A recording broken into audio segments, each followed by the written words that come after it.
All right. Hi, everyone. Welcome to another episode of Mindgasms.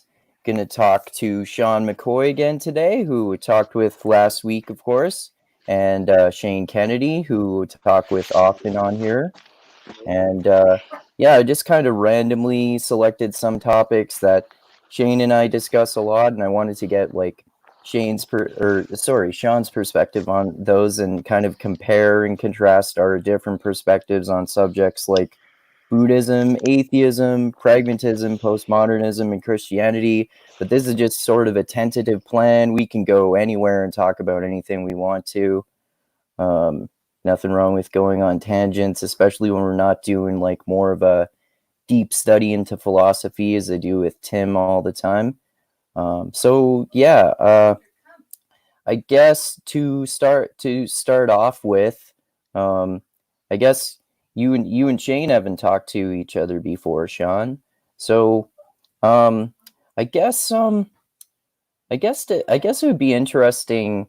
Um, well, unless you guys would prefer starting off with anything else in particular, I think it would be interesting to I guess maybe talk about our um kind of our different histories with religion. And I'm interested in Sean, your and Shane's similarities and differences in your own history with religion and how that's changed and how and your current perspective on it as well, because I know Shane and I have talked about this a lot, but it would be interesting to see how they differ, and there's some similarities, as I said. Um, so I guess bit people who watch this channel, which isn't that many people, so it's okay to repeat it. I was raised in a family by ministers who are no longer practicing now, but sort of a sort of a progressive family too. Like I didn't even realize until I was an adult really that they have sort of a really progressive interpretation in general, because they have really progressive politics and they applied that to religion. They actually ended up leaving the church when they performed a wedding with a lesbian couple, and it was before gay marriage was legal here in Canada, but it was still in line with the official policy of the United Church, which they were ministers for. And they ended up, like, people in their congregation specifically had problems with it, and we were going to end up moving somewhere else, but they didn't want to uproot my brother and I. So my dad ended up getting different jobs after that, and I guess it wasn't directly related to that, because I think my brother and I were too young at the time. We might have been, I think I was maybe about 8 or so. But it was maybe a few years later that I actually first heard the term agnostic from our new minister in the new church we were going to, called the Presbyterian Church. Um, and and it wasn't until maybe I was a teenager in high school or something where I started to question religion more. And then I eventually got influenced a lot by some of the militant atheists, like the Four Horsemen, like Sam Harris, Christopher Hitchens, Richard Dawkins, Daniel Dennett. And I was a militant atheist for years. And then eventually, as Sean and I discussed before, and I'm sure have discussed with Shane as well, through mixed mental arts and the work of Jonathan Haidt and group selection and learning about how religion sort of evolved for good purposes because it helps some societies thrive. I basically dropped the militancy of my atheism, and I have a lot more tolerance for it. And I'm interested in studying theology too, just to see people's interesting perspectives. Um, yeah, I guess that's a good summary. And I know we both talked about your histories a little bit before, but yeah, I guess it would be good to sort of go over those again and see how they compare. So whichever one of you guys want to go first, maybe you guys could summarize your own history with that a little bit. Whichever one of you guys wants to go first. Shane, feel free to jump in, bud. Go ahead. Okay. Well, I've with the benefit of hindsight, I think I have a decent way to frame, my, let's say, cultural, theological, presuppositional heritage or progression. And I think looking back, I think I always believed in a concept of like an objective good or standards outside of myself. So I always kind of had that, but then I was raised I went to a Christian church, but there wasn't very much taught to me about it.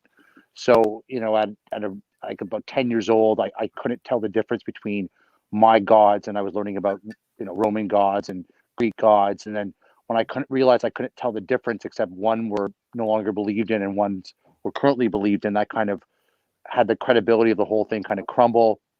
And I went through a long phase of very, very hardcore atheism. Like I was really into it. Like I was looking up on Bible errancy on message boards before chat was even a thing. And so that went through a phase. And then I think what I ended up doing was try to construct like a rational, evidence-based way of looking at the world. And that's actually very hard to do from first principles. Like the amount of heuristics you're going to be forced to use, the amount of information you'd have to process to do it all yourself, like very, very tough process. And I think kind of the high water mark of that was when I discovered complexity science. So that's a very, I think, a very good way to model reality is how they describe the interaction between forces and hierarchies and self-organizing systems. And it really kind of spoke with me as a way to kind of construe reality, let's say. But around the same time, in parallel, I was kind of coming to the conclusion that I really liked the Christian emphasis on loving your enemies. I thought it was a very daunting challenge to do. I've always loved my culture, and I've always loved the British tradition, the Western tradition as I saw it. So I was never really going to reject those. And then eventually, when I came to realize that what other people called God, I actually had come to believe in my own language and terms. And I kind of realized that's what I figured out my ancestors were talking about. I kind of started re-exploring Christianity. Um, re- my brother got me into existentialism a lot. So I kind of started learning, capital B being and mixing that with some of the empirical models of reality. And then eventually, by the time around Jordan Peterson age, discovered, was deciding, okay, I got to start looking into this Christianity thing more. I discovered Orthodoxy, or apostolic Christianity, as I like to think of it. And then once I discovered the way they built their logic system, the way they built their worldview was so consistent, and it just kind of made sense with everything. That's a long conversation. So I basically evolved from deciding that there's this hard limit to how much you can rationally, explicitly construe the world, and now I kind of have a way to incorporate revelation, a way to incorporate the spiritual side of things. And that's really, I've just taken a huge deep dive into orthodoxy. I'm doing done a couple theology courses now. So that kind of brings me full circle in terms of what I've studied, and a lot of height and Peterson and empirical understanding of human nature. So yeah, I think. Oh, then also you got the guy. What's his name? He's at Stanford. What's his name? Big Jewish beard guy. Oh, anyways, he does an evolutionary biology course for master's, so he has a lot of really good scientifically grounded understanding of how the human creature operates at multiple levels of evolution, and that incorporates a lot of kind of Oh, are you talking what about I think is Robert the best. Sapolsky? Yeah, Sapolsky. I met him. Oh, you met him? Yeah. Dude, that's awesome. Yeah, man, I met him. Oh, dude, I was so like, I usually don't pester people, even Peterson, I didn't, but when I got to, I'm like, hey, can I ask you another question? And can I ask you another question? I was just like a kid at a candy store. But yeah, I think he does the best job I've ever heard of somebody using an empirically grounded, you know, this is what we learn from other types of animals. This is what we learned from brain chemistry. This is what we learned from evolutionary science. Put those all together, construct how a human being interacts with reality, and he puts a very good framework of that. I think that's probably one of the best atheistic worldviews I've ever seen presented. So Mhm. that kind of rounds out my perspective a little bit in broad strokes. So Have you guys read Robert Sapolsky's most recent book called Behave? I've read Have- half of my signed copy. Oh, okay. I think I read it twice. Have you heard of Robert Sapolsky before and read any of his work, Sean? I have not, but I was doing the Google Wikipedia thing as he was saying that. I'm looking him up, and it's very, very interesting. Yeah. Yeah. He takes like a really multidisciplinary approach and a very detailed approach to examining human behavior, combining all of those fields that you mentioned, Shane, like biology, neurobiology, the like even epigenetics, cultural effects, Mm. and so many other fields, and how they sort of integrate together to explain human behavior in a really complex and detailed way. And yeah, you mentioned Jonathan Haidt also, Shane. Sean and I talked about that before, and I'm sure you and I have before many times too. That was another, and especially specifically in terms of rationalism, that was one thing that that made me really question the militancy of my atheism, and especially the rationalist perspective, because I learned that humans aren't actually rational. We just rationalize from our intuitions. Yeah. Yeah. Amen to that. Yeah. Right. So, Okay. if Shane's good, I mean, I can give you kind of a little brief. I grew up in anything but a religious household of any kind. My dad was one of these highly intelligent but very angry. Had grown up Episcopalian and had had religion shoved down his throat, and so the world that I grew up in was highly critical, extremely critical of the logical fallacies running around for most of the things that I was brought to in terms of attention around, especially Christianity, but just very much a pessimistic kind of viewpoint, but with a very very strong undercurrent of appreciating knowledge and wisdom, and the idea that if you could, the more you could learn, the more you could add to your knowledge, the more you could build that up, the smarter you would become, and then everything would be better and everything would be okay. And so, and at the same time, I felt that most religions, especially Christianity, because the examples of people that I saw, especially whether it's on the television, whether it was people that I knew around me socially, just it never quite added up, and people didn't quite, the Sunday Christians were real popular, but on Monday through Saturday they were anything but. And so it kind of became one of these things where it was like, well, what's the point? And I was a bit of a square. At the same time, I was never a big person who got excited about breaking laws or getting out of line. I made my share of mistakes, but I never found anything exciting about drinking underage or doing something I wasn't supposed to. And so I was a bit of a square in that way. So I was just kind of naturally conservative. And so at the same time, I would have people actually that would think that because of the way that I behaved, that I was quote unquote Christian because of that, even though I wasn't. And I can remember times in junior high and high school being surrounded. I'm from Houston, grew up in the area, and I mean people that I know, like literally more than one person, surround me, kind of asking me why I didn't believe in Jesus and why we didn't go to church. And I can remember standing with a group of people and just saying, I just don't believe it, because at the time I couldn't find anything to hang on to that kind of logically made sense, or that kind of there was enough of a illogical aspects of it. There was enough mistakes in the history, the hysteresis aspect of it, that even as a young person I could recognize, and just thought, yeah, I mean, it just didn't add up. And and it went through all theology. I was a fan of theology. I even studied it up in college after I got out of the service, and it was just kind of this thing I thought was really interesting and neat. And but no matter what it was always like somebody somewhere, at some point of the story, for all the religions would go to this. All of a sudden, oh, there's this guy and he's raising from the dead, or he's walking on water, or this other guy's got a 13-trunked elephant that touches his mom and out pops the baby, or descending into heaven, or just writing the perfect manuscript for a, for a holy book in the Quran in one fell swoop is written perfectly grammatically and everything, and it just kind of happens that way. And so it all felt very very limited and very and I saw faith as this idea of believing in something that was make believe, and that you could really that whole argument. And so it wasn't until I was in my early 30s that I went through a divorce.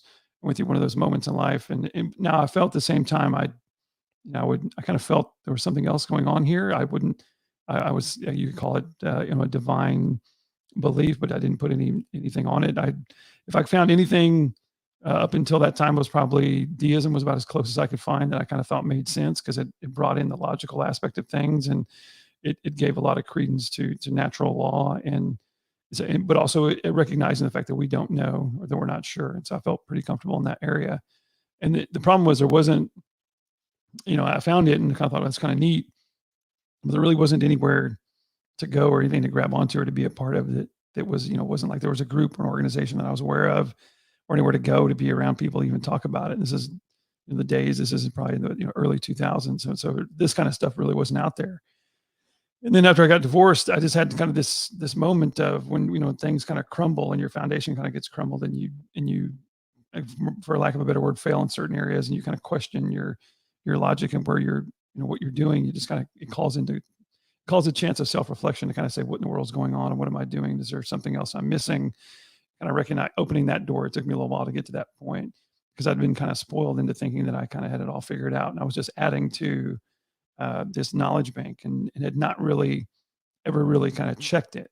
I just kind of felt that it was, you'd read a book, or you'd read something, or you'd learn history, or you'd read about some report or something like that, and you kind of took it at face value. At least I did for a long time, that whatever it was that was being said or done was this, that was it. And so, trying to make somewhat of a long story short, and there was a guy that I worked with at the time when I got divorced and noticed all those things happen, and he kind of came to me and was like, hey, I see that I heard things are going through this. And he was a good guy, and he was concerned about me. And he kind of was like, do you have a relationship with Jesus? And I was like, oh, and I thought in my head, oh, Jesus, you're great. Kind of like this, here we go with somebody else trying to, come, because I'd had people over the years always come at me. They're like, oh, you're such a nice guy. You're such a good person, but I always felt like a mark, when somebody's trying to sell you something for the sake of it, or give you, and if you don't feel like they're authentic in terms of what they're engaging you about, you're just kind of like, you're just trying to get me to buy something. Right. Mm-hmm.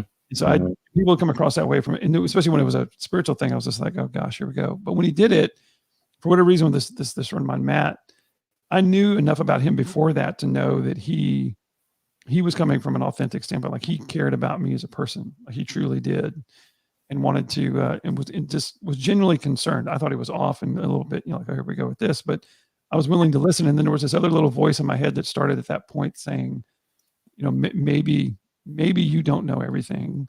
Maybe you're not aware of, you think you are, but maybe you're not.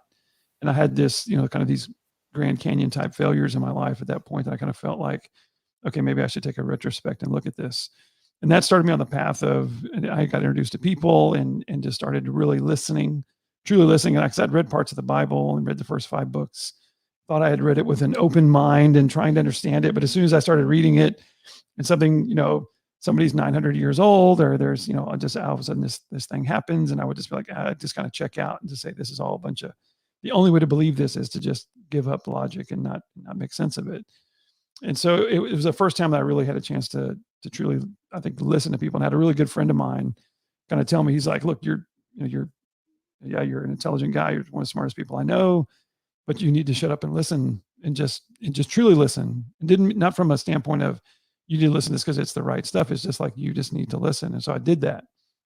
And it just started me on this journey of okay, well, what is out there and what does it all mean? And it led to me what I would consider, I knew at one point when I decided to get baptized and wanted to kind of follow, if you will, a little bit like what Shane said, there were some parts of the Bible that I read that I had not read before, and definitely had not read in a perspective of, that it was anything less than, typically the impression you get is that it's this giant rule book of, here are the moral things you're supposed to do, and here are the things you're not supposed to do. And if you don't do those things, then you're on the good side and you're on the good team and you're going to be okay.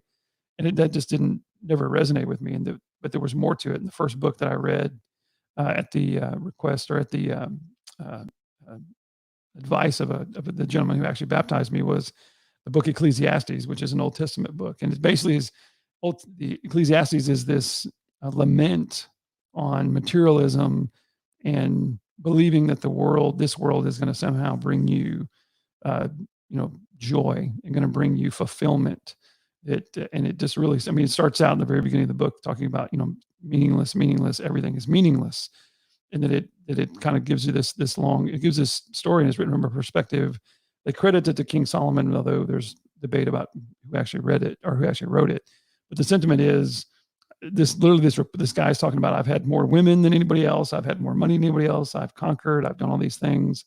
And really just says, I just, but all of it doesn't mean anything. In the end, it's dust. In the end, it all goes away. In the end, all your, from dust to dust and all this other stuff. And it just kind of, for whatever, in my life, because I witnessed that, because at the same time, I thought the material things were going to make me happy. I thought a good job and a big house and all these material things were going to somehow fulfill me and get rid of some of this anxiety and some of this insecurity and some of the things that I was trying to change my status socioeconomically from the place that I'd grown up in, because I grew up in a very affluent area, but was not affluent at all. And so I thought, okay, well, this is kind of the keys to get into the cool crowd, or to get into the crowd of acceptance for who I was.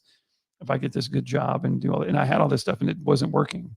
It just wasn't fulfilling that hole, if you will. And so then as I got further along, and I just decided to give it a chance in terms of just stepping into this idea of faith, and which was probably the hardest thing for me to kind of get around logically. And the way that I helped process that from a standpoint was realizing that all my life, I'd felt like there was something else going on here. I just didn't feel like we died and that was it. I didn't have any proof of that. I had no way to prove, like if you ask, that's the thing about atheism, I think, or at least, very, very pragmatic, or, science-based, quantifiably, if you can't quantify it or you can't measure it, you can make the argument that there's a lack of existence or reality or proof, or any of those concepts and how you apply them. So I even knew before I became, and so I was like, well, wait a minute, I think there's something else going on, but I can't convince you, Andrew, or you, Shane, I can't go measure it. I can't qualify it. I can't give you a definitive, unarguable perspective with any kind of science or even just regular conversation that there's something else going on here. So I kind of realized that I had a capacity for faith. And so then I decided to walk through that journey, getting baptized and following the idea of Christ, following the idea of what Jesus says at the beginning, and then kind of go on that journey. And so that was my 32nd birthday when I got baptized. I just turned 46. And at the same time, the last 2 years probably have had, for lack of a better word, the word that people use right now, especially in the Western Christianity area, is deconstruction. Is basically this, you kind of blow up the foundation and kind of you get some different perspectives, you get some different ideas. And Shane, you were talking about orthodoxy and stuff like that, and you start hearing those same things that you've been told from this Western perspective about, especially about Christianity. And you start to unpack it, and you start to really take a real critical look at it, and you start to realize that I think we might be off. There's some of these core areas that I think really kind of are catalysts for that, or the combination of politics and nationalism with Christianity, especially in the United States, which I find extremely problematic now. And this is from somebody who grew up in Texas and was extremely proud, served in the military, drank that Kool-Aid, and was all about honor culture, and which is one of the things that MMA helped me understand. And then just things like that, misogyny, any kind of homophobic or ethnical or ethical kind of like dualism or anything like that. That's a real big area for me that I find very, very problematic. Like, here's the good guys and there's the bad guys. These are the right way. This is the wrong way. And being absolutely definitive about it. And so essentially you tell the story, Andrew, about your parents when you're marrying somebody who's a lesbian. It's one of those things where, those are those areas. It's like, why is that the thing? I had this big discussion with a guy recently who's a good friend of mine, who's a older evangelical, typical prototypical evangelical guy, and his two real hot buttons, where he felt like the two primary areas of the world we had to go after was abortion and homosexuality. And we got in this rather heated, passionate argument because I didn't feel like those were the two, those weren't it. Like if we just get rid of those two things, then it's going to be, it's going to be heaven on earth, like the Lord's Prayer. It's all, that's the God's up there just going, well, as soon as you can stop, I don't care if you bomb, the Middle East for the next 20 years. I don't care, if you kill people that are alive, but let's make sure that the babies that haven't been born yet, as long as you make sure they're not dead, I'm okay with it.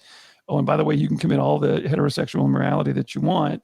You can do all these things that dominates the predominant aspect of the population. But as long as you keep that 5% or 4.5-5% of the population in their place, then I'm happy with you. And it's kind of that.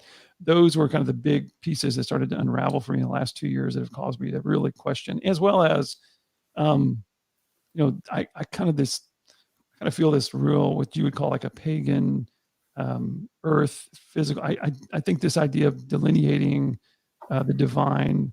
First of all, I think the idea of saying that we even understand who God is, what God is, or who God is, or why God is, that we can do that. I think it's extremely. I think it's very. It's. I don't think it's possible to truly understand that. So we're just guessing on some level, regardless. I mean, it's so much more than anything we can put words on.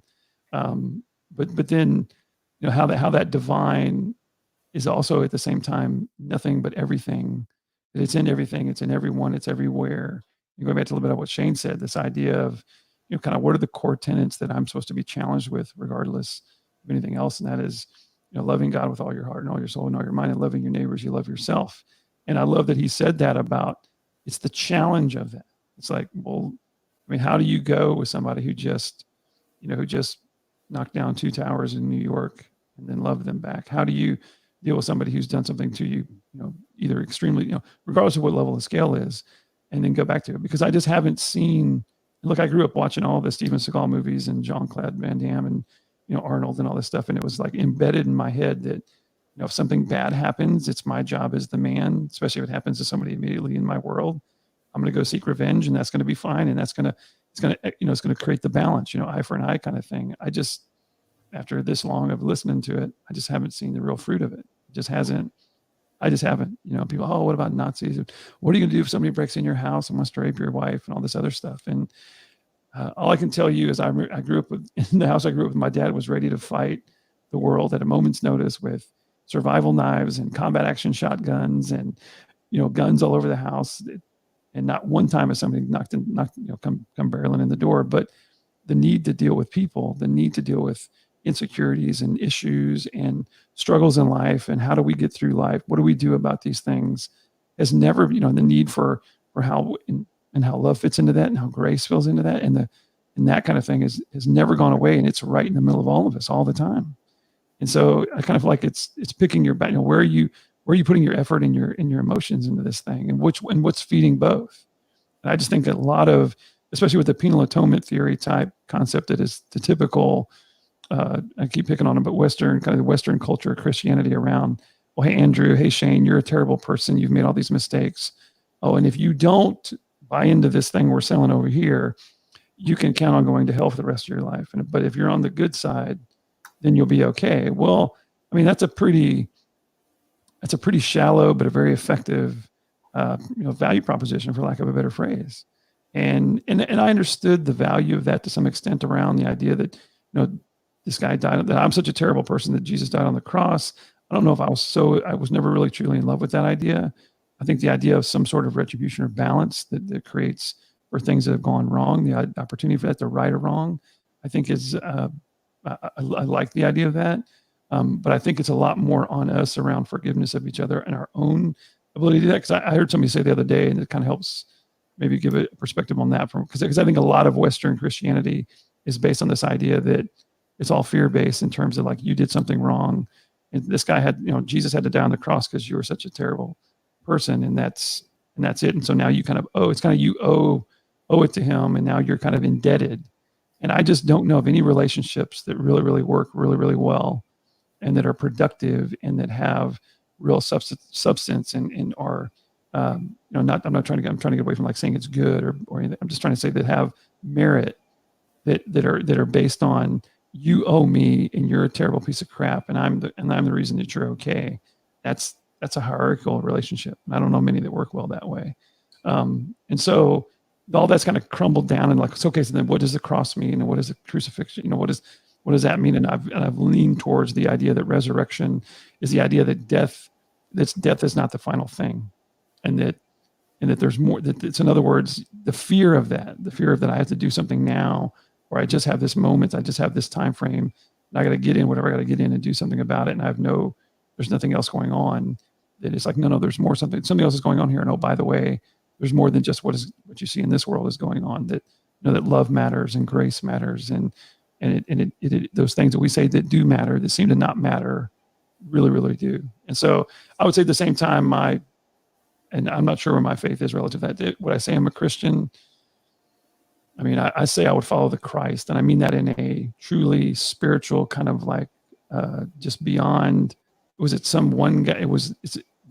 I think I told you this before, but Shane, to kind of give you an idea of where the Aramaic word for Yeshua, which was the Hebrew name of Jesus, is called the Messiah, and you have to breathe when you say that word. And in Aramaic, you actually had to like see the person, you had to feel it. The word wasn't just a couple of letters and some phonetics.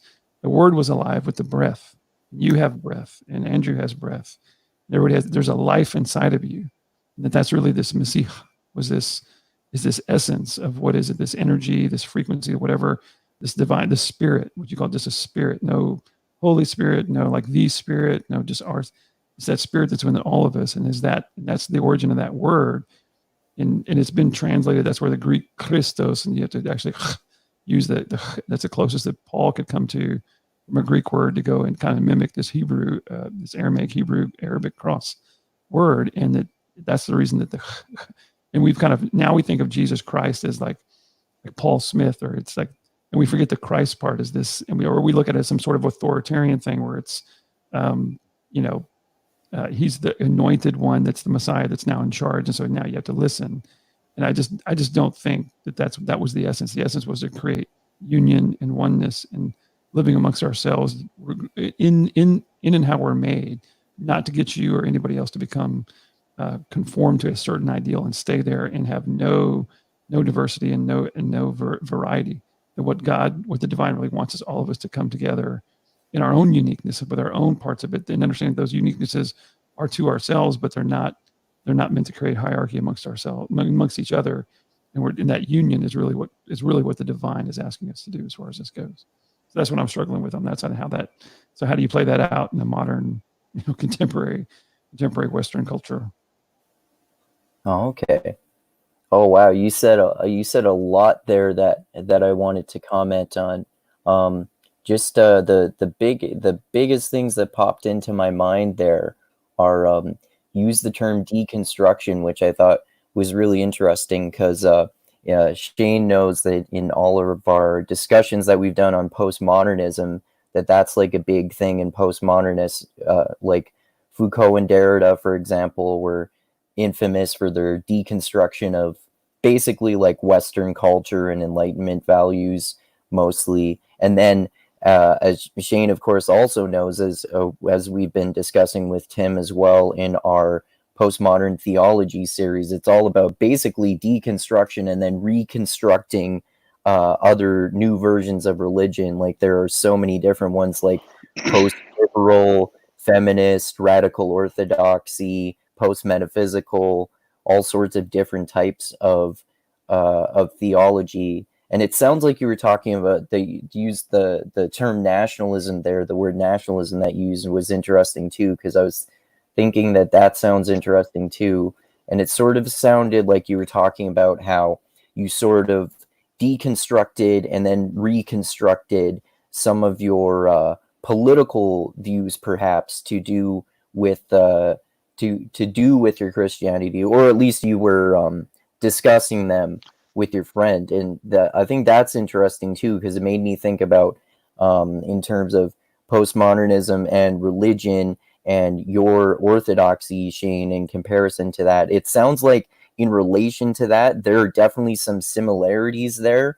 I heard, like, for example, like that God is a mystery. That sounds like a similarity, and like the emphasis on love and that the idea that there's something metaphysical. And then it sounds like there may be some differences there based on what little you and I have talked about before in terms of I think homosexuality and abortion, because I think if I remember correctly, your religious perspective and also your political perspective are that you're sort of more like I don't know if maybe like anti-homosexual, but maybe like anti-gay marriage. And it seems like you're at least more anti-abortion than me personally, and it sounds like the way that Sean is as well. But anyway, comment on anything I just said there, or anything Sean said there that you want to comment on there, Shane. Yeah, I think I'm going to try to weave together a little like my narrative understanding of what Christianity is, and touch upon a couple of the points raised. So, like, my understanding of what faith is, it has come to be it's a lot more related to trust than it is about how you draw conclusions. So as I understand the Christian story on the Christian God, he sought to seek a relationship with his people, right? So it's the God of our ancestors, it's the God of our fathers. So there was a relationship trying to be established there, and God had a certain order, and there is a proper form of hierarchy there with God at the top. So hierarchy doesn't always have a negative connotation, because loving God with all your heart is putting God at the top of the hierarchy. So there is that aspect. So as God sought to create this relationship with the Israelites, over time, that proper relationship was broken. That was the fall, and that's so. I reject this whole like guilt association with that. It's more like he tried to reestablish that relationship through the law, but eventually, to properly establish that relationship, it was necessary for God to come into human form in the form of Jesus. So what Jesus was doing was offering an opportunity through what he was going to do to all of humanity to have that proper relationship with God, which would be basically loving him with all your body, mind, and soul, and loving your neighbor. And he's going to show you this way, and through his death, he's going to create this opportunity for salvation through this way. And that's an invitation open to everyone. And I've come to understand that that's an experiential, like Orthodox talks about experiential theology. It's a lived experience of God. So that's really what Jesus has on offer. And that's not, so this idea of using it as like a guilt cudgel to attack people, or this penal relationship, it's an offer. Come to have union with God, and things will go well. And choose to reject God, and you're going to end up in hell. But it's a choice you make, right? And when it comes to some of these issues of abortion and homosexuality, uh, I really feel for people who are find themselves in a homosexual situation, because I do believe there's a biological reality to that. I do believe there's it's not my place to tell anyone who to love, and I don't know what I would do if I was personally attracted to members of the same sex. I mean, that would be a difficult challenge. I don't know what the answer to tell them is. So my perspective on those kind of things, it's not my place to tell somebody else, like I said, who to love or what exactly to do with that living being inside of them. I think it would be better to not need to have an abortion. I'm not going to force someone to not do it at the barrel of a gun, that's for sure. But I don't really know what's the most loving thing to say to somebody in a homosexual situation. I don't have the faintest idea. But what I do wish for everybody who can have it is to have that. There's a type of union with God that you can have, that with your other half, because a full Adam is a male and a female, right? That is the original human being. It's the both halves together. So I do believe that's the best situation to find yourself in. But at the same time, there are many ways to seek union with God, and that's everyone's own personal journey to discover that, right? So I just so happen to be exceedingly masculinely inclined, heterosexually inclined, traditionally inclined. So for me, it's very simple. So I'm kind of blessed in that regard. at least from my own perspective. So I mean, that's kind of how I view that kind of journey. And I think the only other thing I would add to that is that, and this, I don't know, I don't assume either of you are familiar with Jonathan Peugeot. He's an icon carver who talks about symbolism and Yeah. narrative structure a lot. But it's not always precisely clear how to manifest the proper role of hierarchy in society. But there is an order. There is a logos to reality that Jesus has showed us, and there is some ability to discriminate between better manifestations of that we can realize and worse ones. And it's not an anything goes free for all, nor is it any one member of the body of Christ's position to dictate to the others. So there's a balance there between the two. So I wouldn't want to go reject all hierarchy and think you can be a good person in any way you want, nor would I want to straitjacket anybody into one definition of that. But I'm leery of people who go both directions, So So I like think people, so sorry. no, I, don't go.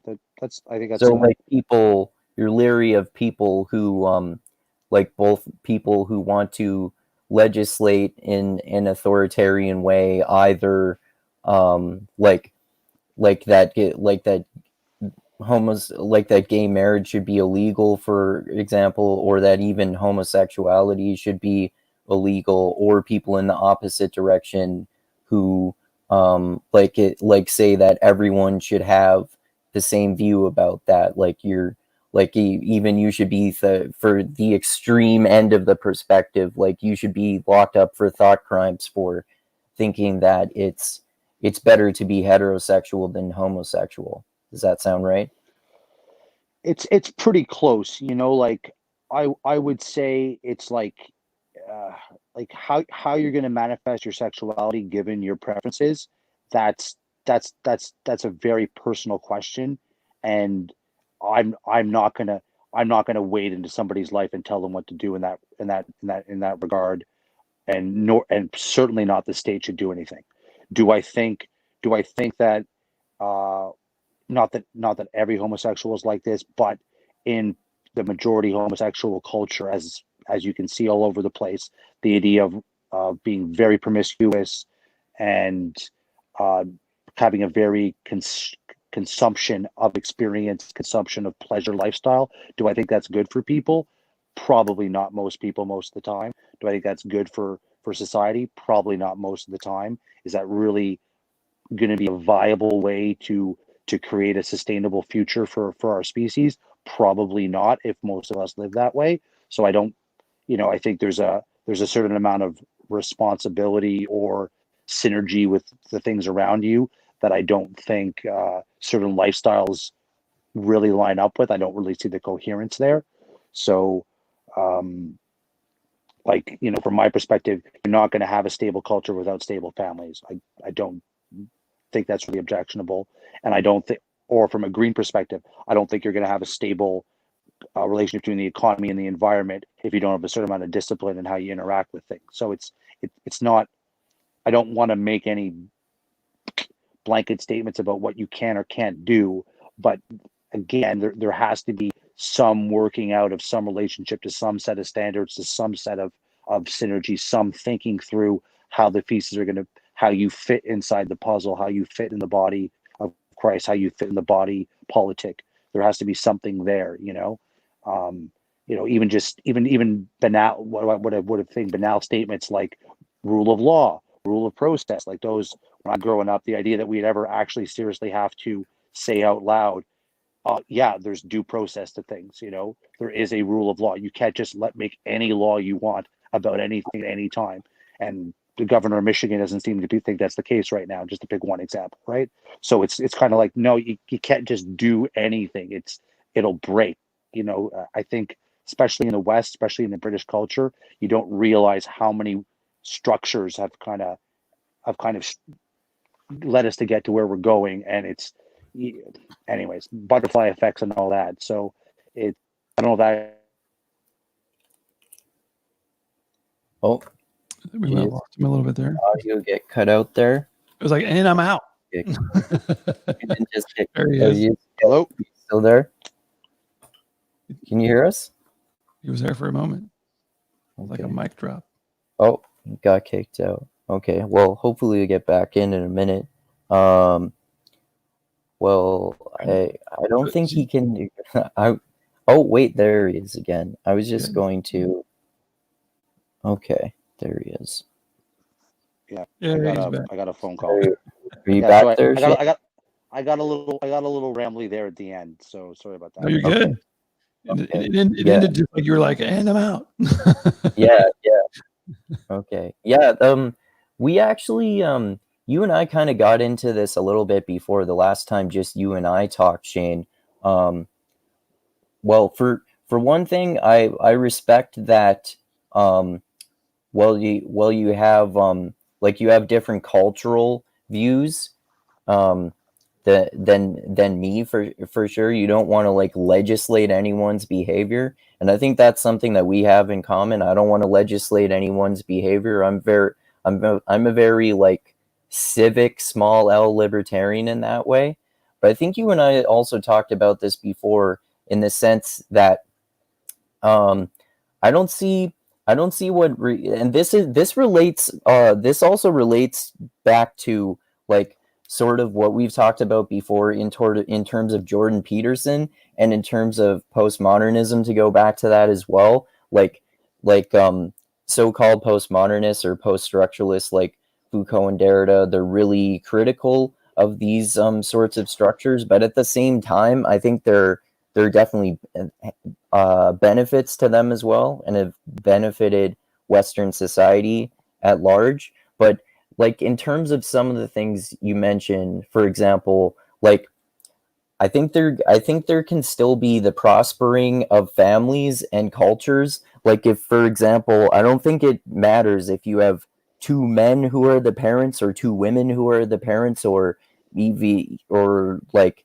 anything like a man and a woman. I think there can still be prosperous families and prosperous societies that way. I don't think there's any evidence to show that that's not true, and I don't see how like being promiscuous necessarily inherently negatively affects an individual person or society at large as well. Like if you're going around and not being safe and getting STDs and stuff, that's probably bad. If you're like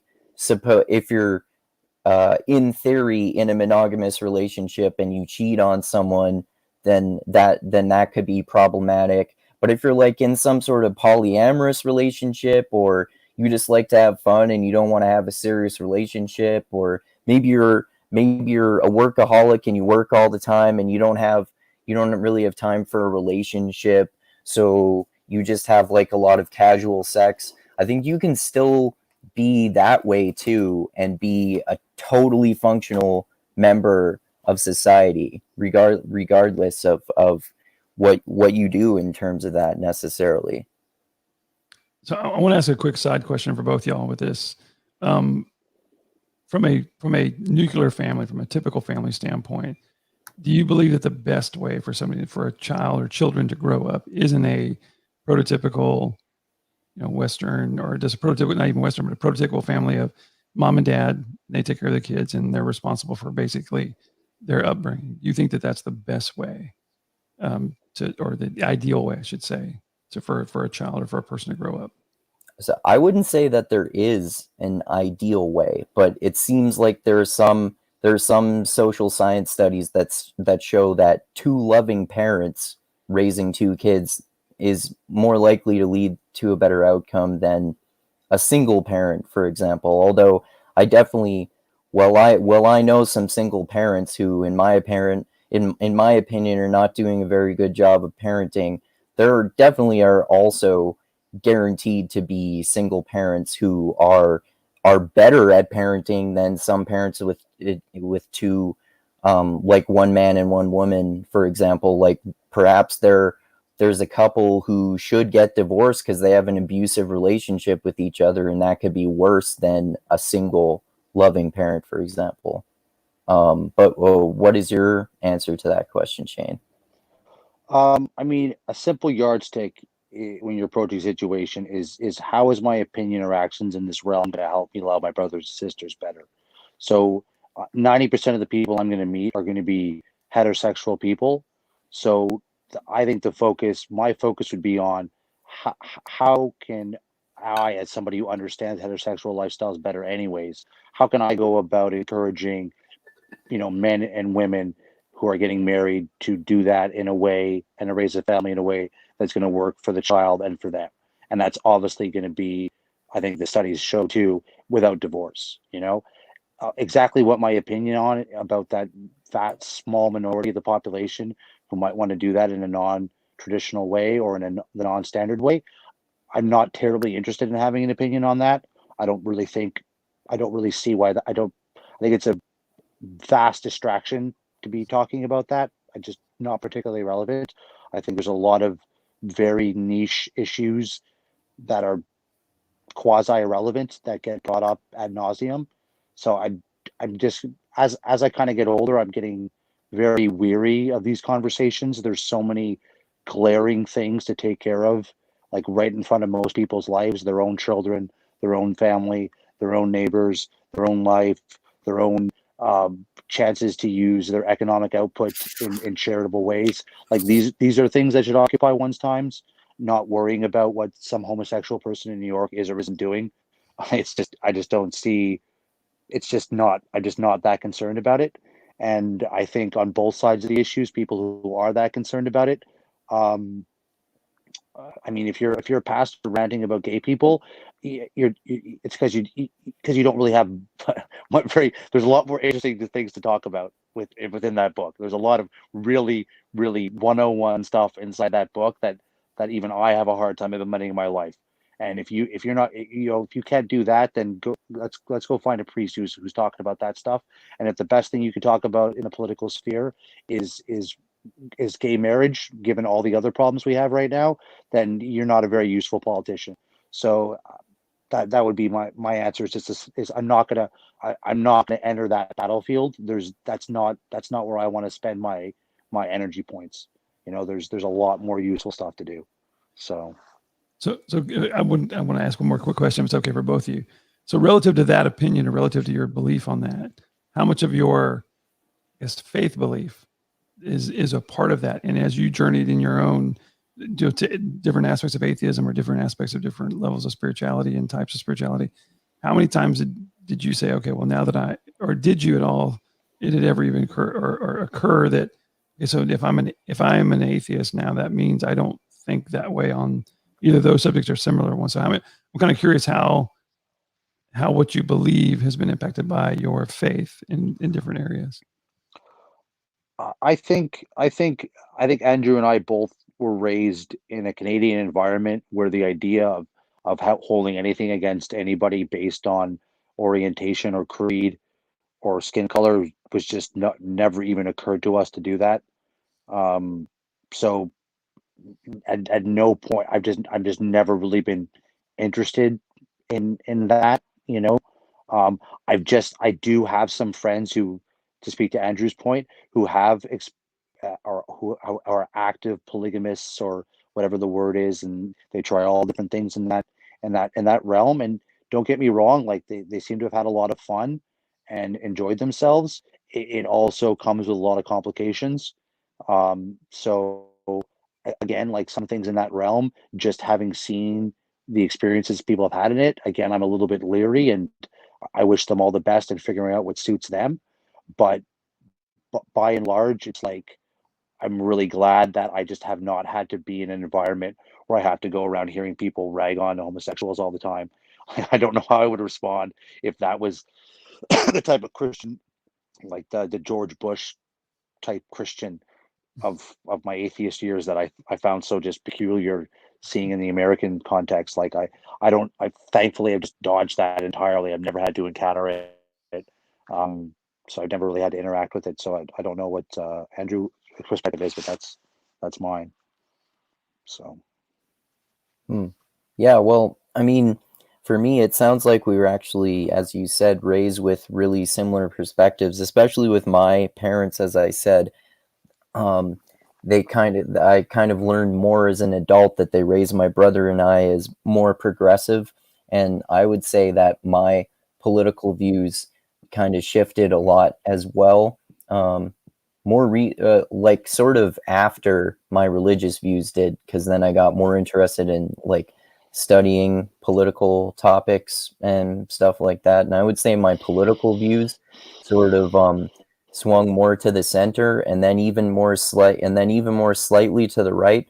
And I think then they went back to the center, and now I would say I'm sort of like center left in general, but I'm kind of progressive on some issues. I'm kind of libertarian on some issues, and I'm kind of even more right leaning on some issues. But in my thing is that I'm just annoyed by any really extremely radical positions, except for the few radical positions that I have. Like I'm not totally anti-war, but mostly anti-war. Although, like, I personally have a friend in the Canadian military, and I respect his decision for that. And some people in my family don't, because they're more anti-military than me, and I don't understand that. But I also, like, the few other radical positions I have are that I think prostitution and all drugs should be legalized, taxed, and regulated. And in terms of homosexuality too, I've like since I was raised that way, I don't think my perspective has really changed on that at all. I've never really had a problem with it. I had a friend who was gay once, and it didn't bother me that he was attracted to men. But like you said, they're the minority of the population too, and they should have equal rights. But it doesn't necessarily it doesn't necessarily merit talking about endlessly, unless like it actually becomes an immediately directly relevant issue, or you're talking with a friend who is homosexual, or you're having political disagreements with the George Bush conservatives, as you described, Shane. Yeah, George Bush Christians. Yeah. What do you think about these topics, though, Sean? What would you say in answer to your own questions? Yeah, and what was the what's the, not agenda, but there's obviously there's a reason you're asking these questions, I would assume, right? So yeah, well, part of it is just, it's kind of just to see how people process in terms of, so when it's kind of the reason we go back to the nationalism comment, where, or even the culture, the things we learned around culture, where you think it's you that's really dictating a belief, or it's really you that's, come up with this perspective, when it could just be either your own kind of reaction from a physiological or biological standpoint. How much of it is just kind of, as we like to use these big words that just kind of describe, you're either looking out for yourself, or you're protecting yourself cognitively, or emotionally, or physically, or something like that. And then what is it that you really believe? And then how much of what you believe is actually influenced by give it a religion, or kind of this software aspect that you put into it. And then and then as those things collide, and what I was curious about was, so if the feeling is around either, whether it's, the family nucleus, or around certain things from an ethical standpoint, around how communities and stuff like conduct themselves, some of the things you're talking about, Shane, how much of that belief and how that should go is from you, the person, or is it based on you, the person, because this belief you have over here is kind of telling you that's what you should believe versus what you actually believe. So part of it, and if that belief changes, does that mean that this belief, or this way you look at this issue, or this thing over here, it has to change accordingly? Or is it always just kind of a person staying with what they believe in, and they're just wearing different hats, especially around religion and spirituality, is more based on kind of logic and things of that nature? Or is it really something that you wake up to? You kind of talked about it before around hierarchy, Shane, which I thought was a really great way of saying it, that if you're going to say that God is first, you're giving that hierarchy to something. So you believe in hierarchy, and because where my mind and all that has gone in, because my issue with hierarchy has been that's just power and control on some level, right? Versus as I've come to believe it, where what's motivating me is more internal, and that it's not a thing that God's or the divine is in charge and we're supposed to do what they say. It's more of a revelatory, internal perspective that is requiring me to look at things that then has an outward expression in how I interact around whatever, driving my car, talking to my kids, how I conduct myself in a business aspect, and whatever it is that I'm using to decide that is that based on ego and myself? Is that based on this certain set of beliefs, or is it somewhat of a civic thing where I'm having to follow rules, but I don't really want to follow those rules? I want to do it this way. And it's just trying to see how other people, how do you balance all those different inputs, and how do you balance all those different things that influence how you address a situation or have a certain belief around something? Because it seems a lot of the conversation is we don't want to legislate morality. We don't want to legislate ethical behavior. We don't want to put ourselves into some push our agenda onto somebody else. But then there's a admission on some level that what other people are doing and how they live their lives is having there's a communal overlap there, right? If it was as simple as I could just go do whatever I wanted and there was no repercussions for anybody else, well then hey, if you want to go do whatever, great. But there's this part of what each one of us do. There's a residual. There's whether we like it or not. My decision to go out and if I decide to drive like an idiot every time I do something, and enough people do that. I mean, this seems like a simple trite example, but that's going to affect your insurance rate. It's going to affect how much things cost. It's going to affect your day-to-day and your ability to live, or how if you have a group of people that aren't taking care of themselves from a health standpoint.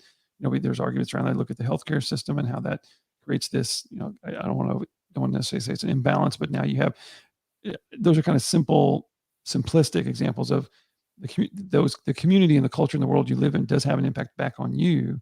So then it becomes, well, so if that happens, then the natural reaction to that sometimes is to then turn around and say, well, I need to then kind of compensate. Well, then we need to kind of control. I want to make sure these things don't happen. I want to make sure that I don't get ripped off on a bank loan, or that I don't get and you try to protect yourself or create these elements. And then from an ethical standpoint, it's, well, I may not like this certain thing, whether it's an issue like abortion or gay marriage, or go on and down your right, soft money in politics, or just pick your favorite issue around these different things, tax structure and whatever else. And so then because all these things introspect, all these things interrelate, and so what I was curious about was how much of it is part of your kind of your belief based on a faith aspect or a religious impact. How much of it is just what you think based on your own kind of personal conclusions, and then how those things interplay relative to those situations. That's why I was asking. Oh, well, I mean, there's a reason why I started my story with I have always believed in objective good, because I've thought about this a little bit. And I definitely always believed that honesty, i.e. truth, was out there to be discovered and was important. I've definitely always believed in there being some sort of objective good. So that was handed to me. And then as I went out and tried to, this is why I'm so big on presuppositions. As I went out into the world and was not willing to yield or change those things, and I tried to build my logic out from there. Like I said, I originally tried to do that in a kind of rationalist type of way, and I felt it didn't work. And so it just so happens that as my personal experiences fed back into what conclusions I was drawing, my original intuitions that I was rationalizing from didn't change. And as I built the rationalizations up and I discovered the orthodox understanding of Christianity, the vast majority of it just jived with what my intuitions kind of already were, what the conclusions I already drew were. So for me, it was a very clean building up. And from my own perspective, and I could be delusional, but from my own perspective, the more I learn, it just does seem to get more consistent. So as I build that framework out, I don't find that I've constructed a particularly hypocritical or inconsistent or self-contradictory Oros Boros way of looking at the world. So something I find very galling. That's why I use this example of using Christianity as a cudgel in homosexuality context. Well, like that's how do you reconcile that with loving your brothers and sisters? It doesn't make sense. That's oros moros.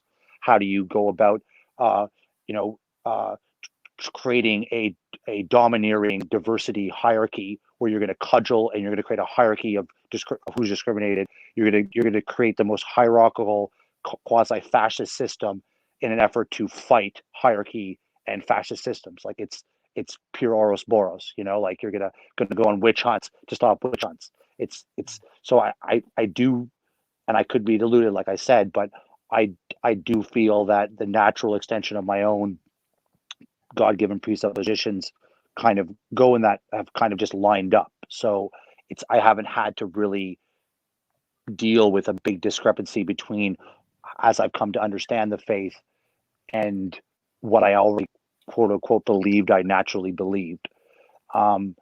And I do find it particularly galling or hard to stomach when I do see contradictions or extensions of people's thoughts that I think are going to lead into a brick wall in the way they're talking about them. And that's where the virtue signaling thing comes in, because it's like, well, it seems to me what, and I would even claim that some of what these pastors are doing with some of their more attacking forms of faith, they're, or, what they're doing is a type of virtue signaling. It's a type of, well, what you're serving there is either probably your ego or your power or your control. You're not, I don't see you serving God. I don't see you serving love any more than I see the virtue signalers on the left really serving tolerance by being intolerant. So again, I just see it as idol worship, basically. And so I think that's the best I've come up with to kind of reconcile, well, am I choosing this? Is it being revealed to me? Am I eating it whole cloth?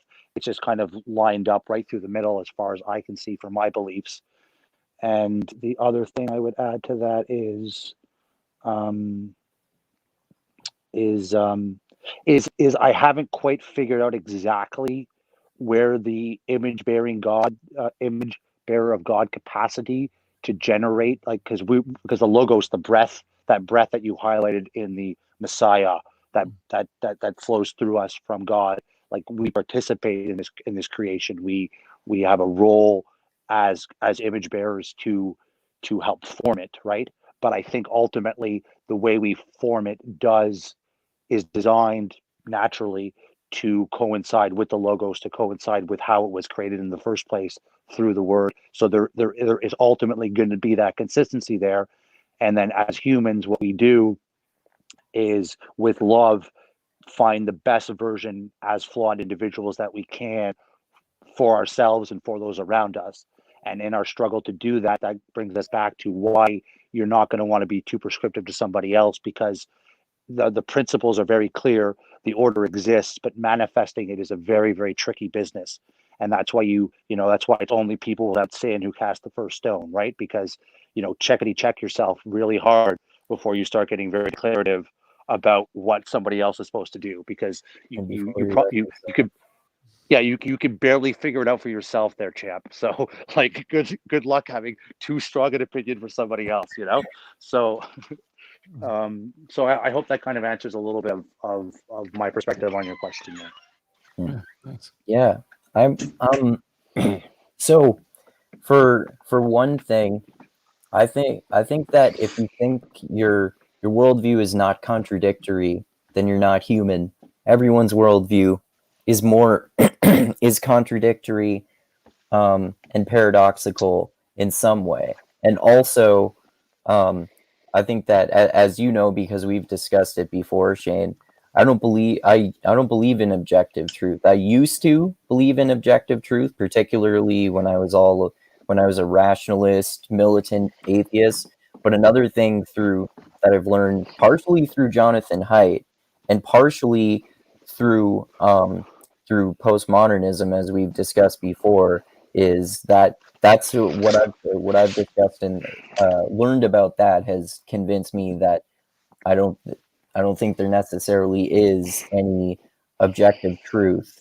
And also, like, I think we've talked about this before as well, that believing in objective truth, it almost seems inconsistent with seeing God as mysterious. And I don't know. I know you're you're a big fan of Jordan Peterson, Shane. It seems like he has more of a pragmatist perspective on truth, something something can be metaphorically true in the Bible, but not literally or scientifically true. Although I know you're not a fan of like rationalistic or scientific reductionist views of truth, but also like the pragmatist, at least the William James pragmatist perspective, is that it basically like if something is useful and it serves me in society, then it is true.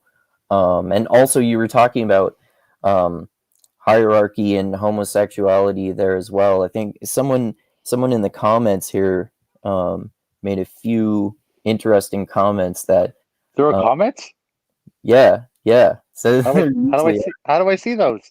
I'll put I Live can put them on the screen here. So it'd be interesting to get both of your perspectives on this too. This guy says, I see Jesus's radical egalitarian practice in politics as highly critical and destructive of the male-dominated family and society, and therefore laying the groundwork. Oh yeah, that reminds me. I'm not saying this commenter is doing that, but another thing I wanted to say is that, correct me if I'm wrong, but I think all three of us probably agree that virtue signaling is annoying.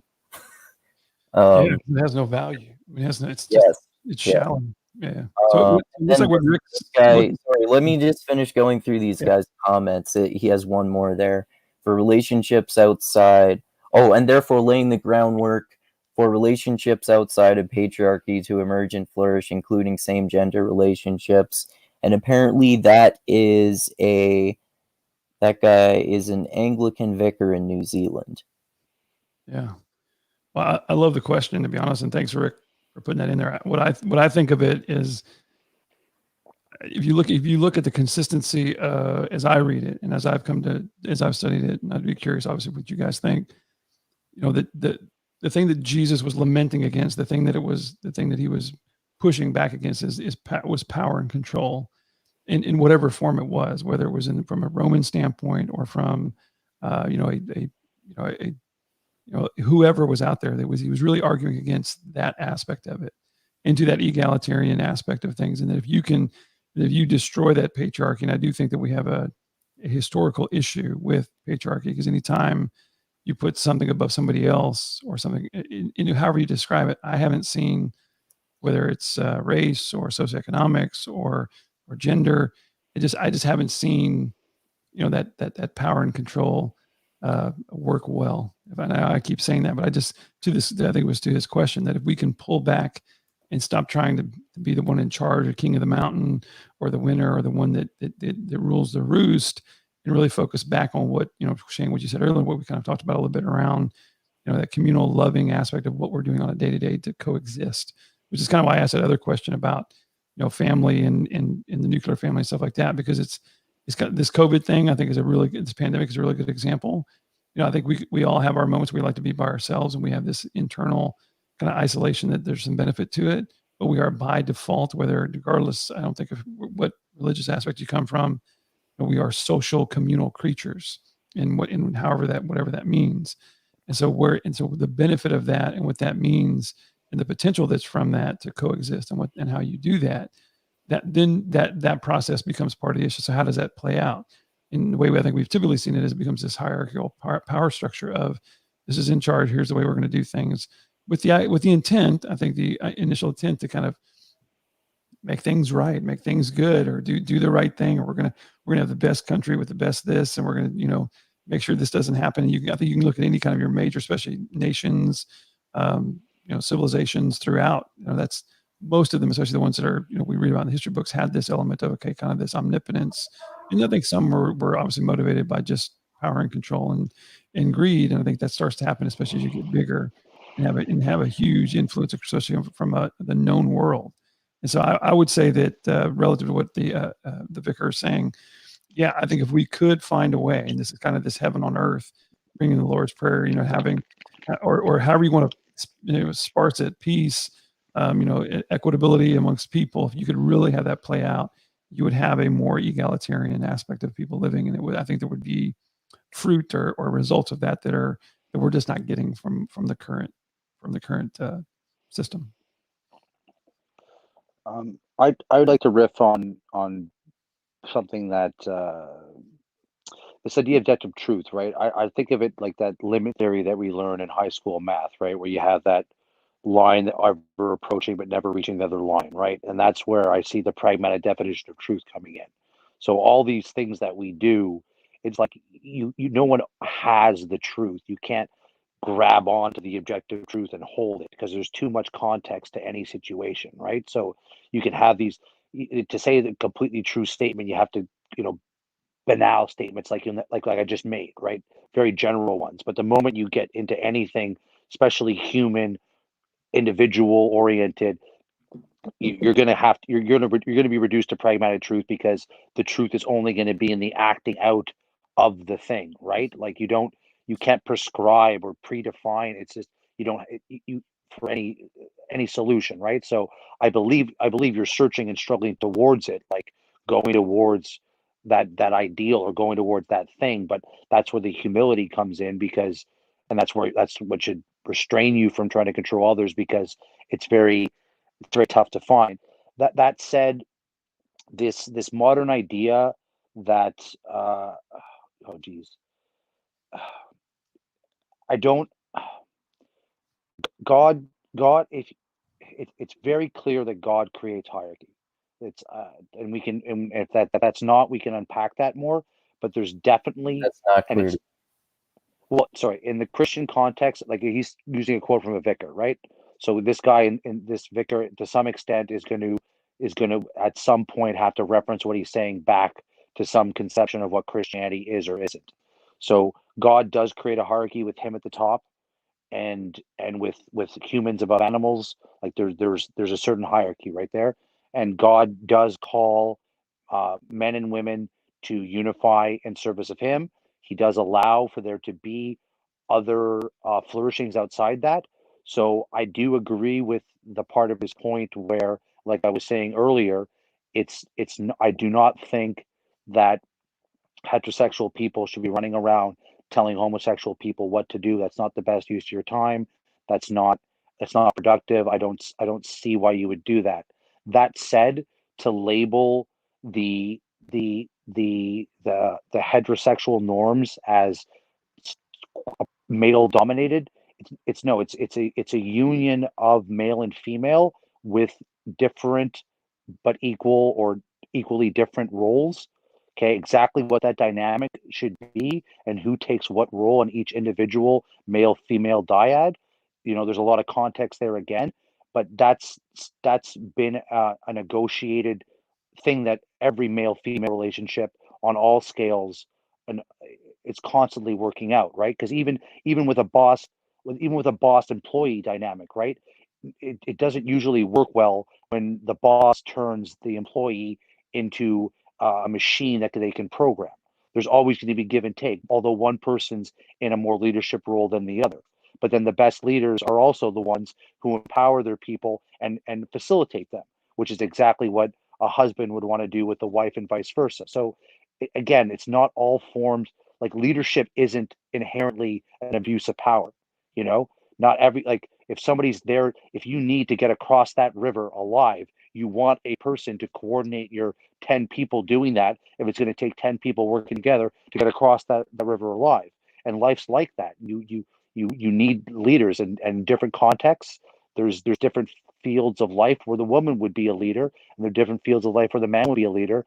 And so in all that nuance and all that terrible detail that you'll have to work out in each context to reduce that and call it some sort of male dominated tyranny, or male dominated patriarchy, it belies the situations where sometimes the witch hunts, I'm sure, were being led by a clique of women in the village who were out to get somebody, and they were the ones pulling the strings, and men were being puppets of that. And I'm sure other times it was a clique of military guys running in and raping everybody. So it's gone both ways. So I feel I feel on both sides that it's two radical positions. Either I'm a man, I'm in charge. I don't know if you heard of rad trad Catholics, who are like radically traditional, and they're like, which basically is a fancy way of justifying them being misogynists. That to me is as ridiculous as as oh, I'm just gonna simplify. I'm gonna reduce anything that I don't like to just male dominated and just dismiss it as having no function, and there's nothing there to be kind of worked out, and to throw a little gratitude towards the fact that, if the men weren't organized in our society, some other group of men was going to come by and kill us all. So yeah, we did cede some certain authority so they could be coordinated enough to make sure we weren't going to be killed by the next roving band of Romans or of Gaul or of Mongols that was going to come through. So it's not just simple as, it's very, very frustrating when people look at all this progress we've made and just call this male dominated. Um, anyways, I think I've kind of made my point somewhere in there. So No, that's it. No, I appreciate that. That's, I know you probably won't like this, but this actually sounds like you have kind of a postmodern perspective on power, like what Foucault might say. Like, I was thinking about how pre-modern.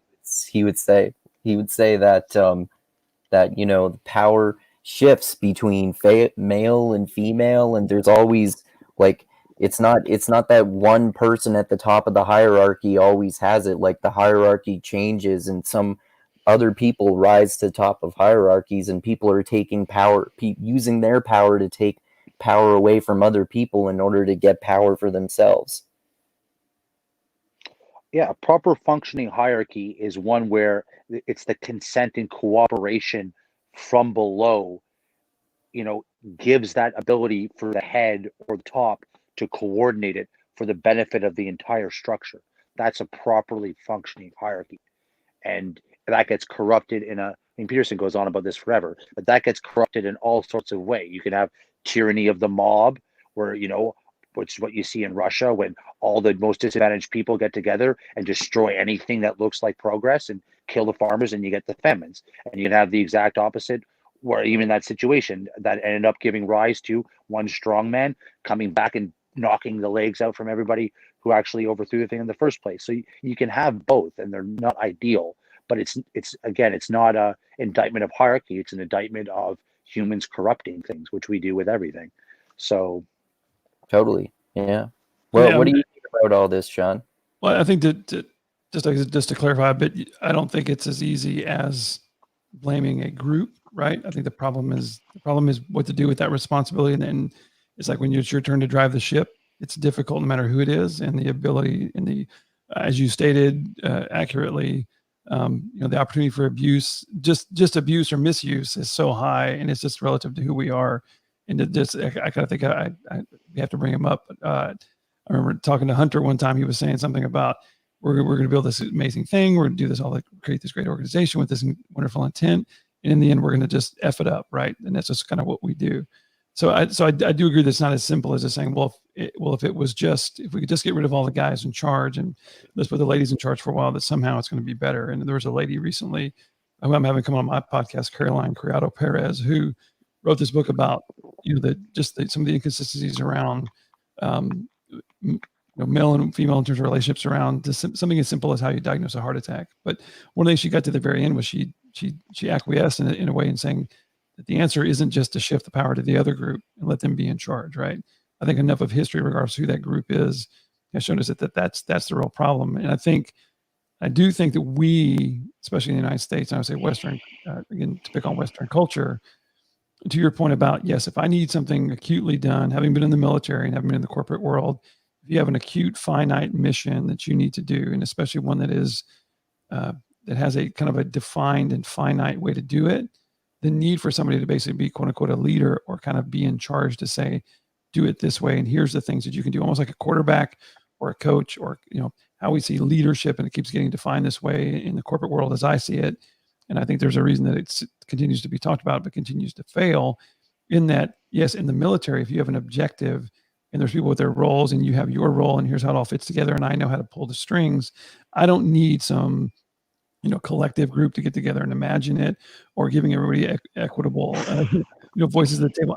The person in charge is going to listen, but at the end of the day, it's ultimately up to them, and the power is given to them to make that decision because of that moment. We have to, you building the bridge idea, right? At the end of the day, I need the bridge built. I really don't care, what color it is or how beautiful it is or anything else like that.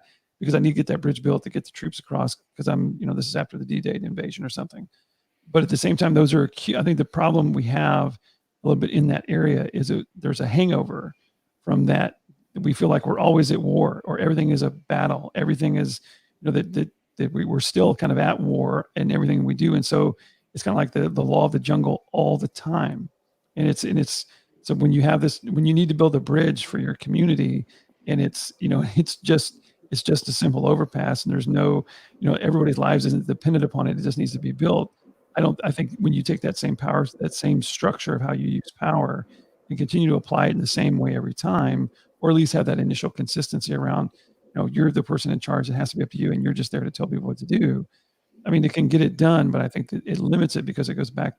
I will go back to the Jesus example of, there's this servant leadership that you start to hear about. Like, what does it really mean?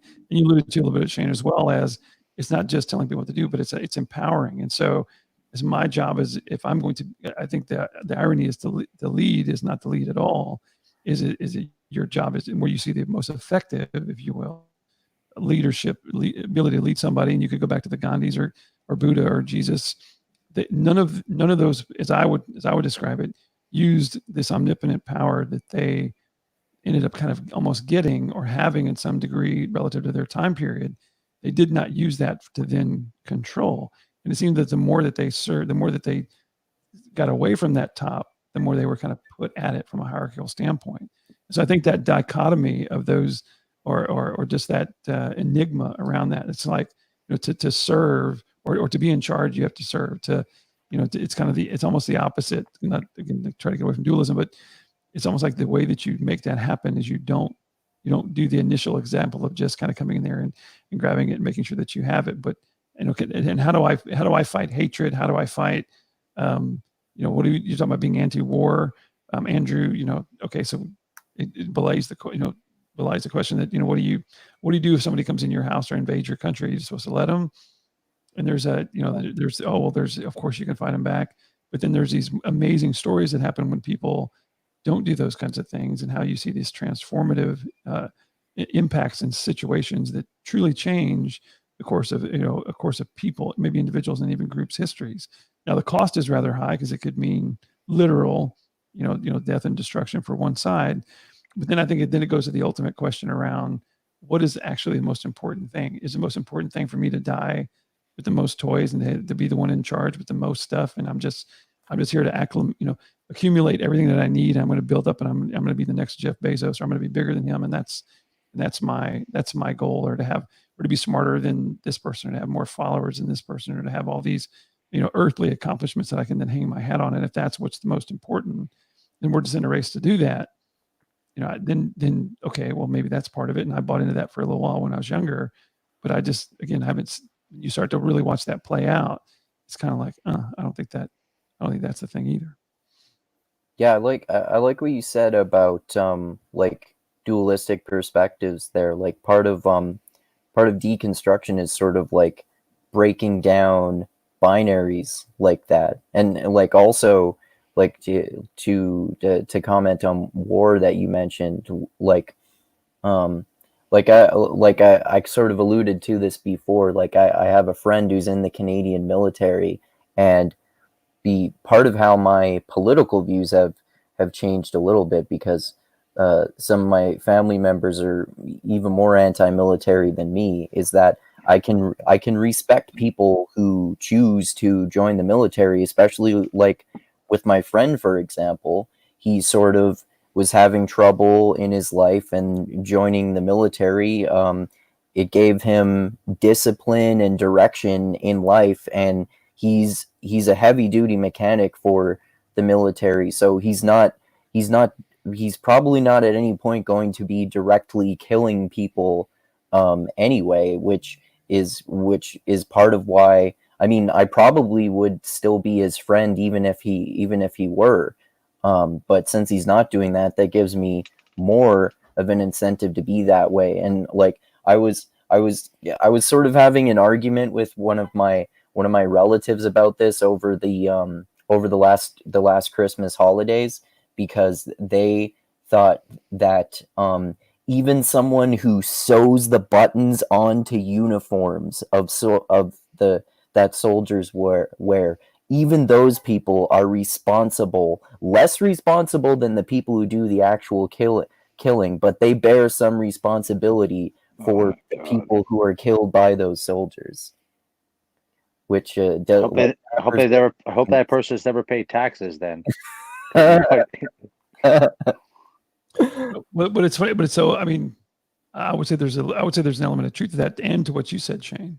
So if you go back, the first thing I thought of was, if you really look at the reasons why Osama bin Laden and Khalid Sheikh Mohammed came up with this idea of taking out the World Trade Center, and kind of looking at it, they didn't discriminate in their minds. They did not discriminate around, who was actively carrying a weapon and was occupying some area of Saudi Arabia during the first Gulf War. They looked at the United States as a whole, and kind of this collective responsibility that everybody has.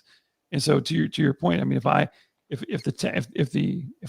I contribute to the economy of the United States, and have now for my entire life, and served in the military and all the rest of this stuff, and worked in oil and gas and all the rest of these things. So, I mean, I think you can make the argument that I'm part of that system, good, bad, or indifferent, or whatever you want to call it. That I'm working, I'm putting forth effort, and I'm putting forth sweat equity, and time, a lot of time, and I have then benefited from, right? I mean, I have personally benefited from both the military and oil and gas industry and everything that we've done as a country relative to that. I've personally benefited, and still to this day, because that's where I'm employed. So I think you're right, Shane, that I think that has to keep going. You can't just stop with the person sewing buttons, but I would also argue that yes, everybody in the military has a part. That's their whole reason. It is a system supporting itself. That's why you do that, so that they can go forth and do those kinds of things. But then what's paying the bills and creating all the aircraft carriers, and where the 200, however many hundred billions of dollars each year from it goes into these budgets, it's coming from those that are keeping the economy alive. Well, it gets interesting. Like, from the age of 16 to 28, I listened to tens and tens of thousands of hours of this artist named Matthew Good. So he has a song, and you give in and you give out, and you breathe in and you breathe out, and it's so weird how it makes you a weapon, because you're part of something much bigger than yourself, right? And so this is so the thing is, so the early Christians, as I understand it, they purposely started self-segregating from mainstream Roman society, and the Romans were like, you can't do that. You have to participate in these festivals, because if you then what are you? Then you're not being a Roman. You're not being part of this hive, this collective that's doing all these things. And they're like, yes, you're right. That's exactly what we're doing, right? Right. And right. And that's why the concepts of martyrdom and witnessing were so important, because if you actually want to live out your convictions, if you want to get up on your high horse, it's going to get you killed. That's what's going to happen, because you have to reject, if you really want to be anti-war, then you have to reject the society that makes war, because that's what your society does. Because there's a Canadian out now shooting a gun probably right now as we're sitting here. Probably, you know what I mean? There's certainly an American doing it, and it's like, so if you're taking that seriously, it's like either you're virtue signaling, you don't know what you're talking about, or you're just, or you should at least have the humility to say, I wish I could do that less or contribute to it less. But that's, again, where the humility comes in, with the exactly how it's like, it's rich to sit behind the big wall. You need me on that wall. It's rich to sit behind the wall and sit there in the most luxurious situation in the world and complain about how the dinner was made. It's I mean, you can do that, and fair enough. If it's constructive criticism, then it should be welcome. But I don't know. It's again, it's a lot of, I think these issues, as I get older, I think there are more and more distractions, because it's a lot easier to be anti-war than it is to go find ways to love the people around you better. It's much easier to sit there and say, I don't like war, than to say, I found a way to make somebody I met on the street feel better about themselves, and maybe encourage them to pick themselves up a little bit more. Or I found a way to get more nutritious food into somebody's mouth who wasn't going to eat it. That's hard. That actually takes you like I don't mean to blow my own horn, but every once in a while I do try to intentionally put emotional love into people who I think I've met in my travels who, that's something that could contribute a little bit. That's my personal form of charity. That's what I try to do. And and I yeah, okay, I don't mean in an arrogant way, but I think that's better than going out and holding a placard out in front of some politician's office on a campus and say I'm standing up for the native folk. No, you're No, not. I know the nonprofit world very, very, very well, and I would agree with you that what the world needs is they don't need donations. They need people to do that. I would 100% agree with you, to be honest. Mhm. So, and I'll tell you, I agree too. from a personal standpoint, that what you just talked about, that paradox of what do you do when you're part of this system, right? And you realize it. And this is where I am personally, right, on a daily basis. And I see where I want to be relative to my faith and follow what it means to follow Christ and those things. And it's not the virtue signal or man, it'd be great to be like that. I mean, like I see the benefit of it, but then it's like to do that, right? To do that once you've been ingrained in this system, especially when you have other people like a family, a wife and kids who, do I drag my wife and kids out to the, build an earthship somewhere and, contribute to taxes and, the rest of this stuff or whatever, I don't know, or go. You're not that far from Arizona. You could do it. Right. Well, yeah, you can, all your house space is south, you can do it. But but see that, so then that's where, because then it's like within them, back to where I've been, where I've done, I mean, I've contributed to that. Now there's a part of me that's in my head on a daily basis screaming, but that's not the way, if you will. And I don't mean that like in a good or bad. I mean, and it's not even the way that I want to be. And so it's trying to find out how do you unplug from that? How do you, almost like the Matrix kind of thing? How do I get the hell out of this mess? Because it's perfect. It's in everything, and it's everywhere you go. Everything that we do, and the expect. I mean, something as simple as a birthday or a holiday.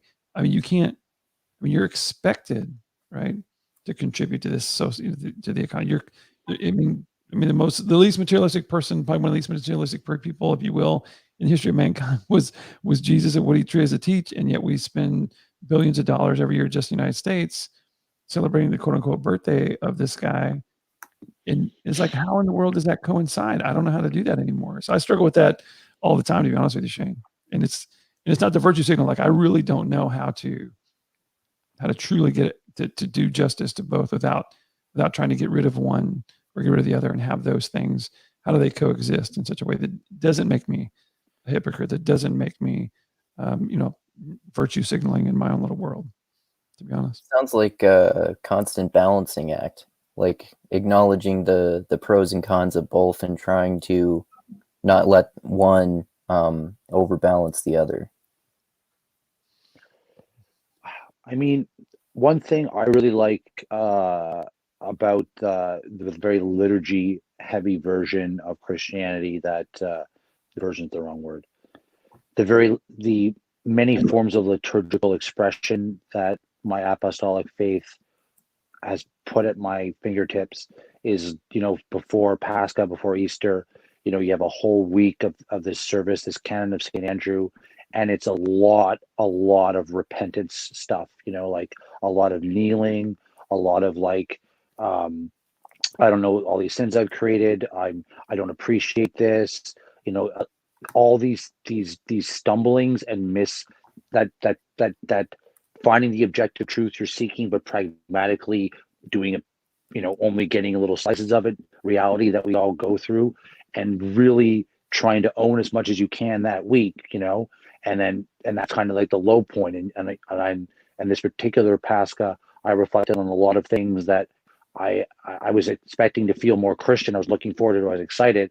And because I've been working too much, and then I'm doing it, I'm going through it. And I'm like, and all of a sudden, some of the mistakes I made in the last year that I needed to still fix, and the consequences of those things kind of hit me. And I'm like, oh yeah, it's like I'm actually going to have to do a lot of real repentance here. A lot of dead wood's going to have to burn off some more, But then, as you hit Easter and all the lights turn on and it's bright week, and then you're reminded of the best way to get closest to God is to have love flow through you, and so for me, it's taken a huge amount of anxiety and stress out of my life, just being like, the battle is just every day trying to be a little bit more patient. If I can catch myself a couple times when I want to be mean to somebody or short with somebody, just put a little more effort into that. It's like, yeah, considering how much I'm going to ask for forgiveness later, I'm not going to rest on my laurels per se, but it's like, that's hard. That's hard to do moment in and moment out. That's probably as pretty close as I'm going to get. And it's these challenges are right in front of us. And so for me, I find that very empowering and very grounding, because she probably would hate that I would reference her name, but she'll never see this. But Paula, my woman, she, I find women are very good at this, very wise in this way. Just, you'll pontificate about all these things and you build this big idea castle, and they'll say something to you like, yeah, Shane, it's very simple. Yeah, just do this thing right in front of you. It'll be okay. Stop blowing it out of proportion. It's like, and it's just like, I'm like, oh yeah, you're right. Just clean this thing up, clean that mess, do these 10 things in front of me. That's the best as I can do. I was probably thinking about it more just to get a fix mentally than anything else in the first place. So I don't know. I like, part of my motivation for saying that is, as somebody who puts a lot of pressure on myself to be a better version and then fails very often, I feel like a lot of very good people put themselves through a ringer, and there's a place for that, because if you don't do that enough, you're going to make a lot of mistakes. But at the same time, it's when Christ says, my burden is light to bear, I think what he's getting at there is that ultimately you're just being asked to be loving, and the actual part, actually living that out, actually is a very easy and joyful thing to do if you'll just let yourself do it and let your ego kind of die away as you do it. It's challenging, but it's like, once you settle into that, I don't think it necessarily has to be this galling, recriminating, Augustinian kind of horrible, guilt-ridden process that you go through. I think that joy there is a lot more accessible in that way of life than sometimes I think we let ourselves really experience. So. I like that. I appreciate one aspect of both of your perspectives that you both seem to appreciate from a religious perspective, and I kind of emphasize as in more of a secular perspective, is love, the importance of love. I agree. 100%. Yeah. I couldn't agree more. And we say that, and I think I think the opportunity there that you're talking about ultimately, Andrew, is to kind of what a lot of people would say is to be God to others, and that's how that's it, and that helps with that relationship. That helps. How do I really see? Where do I see God happening? Well, when somebody does something for somebody else that is loving, truly, like there's that loving aspect, or that loving. When we had Hurricane Harvey down here, 2017, or what you're even seeing now, and during the pandemic, the way that people have reacted to each other, to love others, just simply for it, regardless of anything else. Those moments that are just, you can't really describe, you can't really put a finger on, that are undeniable and impact, I think, kind of everyone in the same way of, you may not agree on a lot of things, but that's an amazing thing that person did for another person. And that's when I think you see that the divine nature of each of us, in the divine nature of what's created us, or how we came to be through each other, is having that relationship and having that opportunity to love each other, and what that means. So I hate to kill the vibe, guys.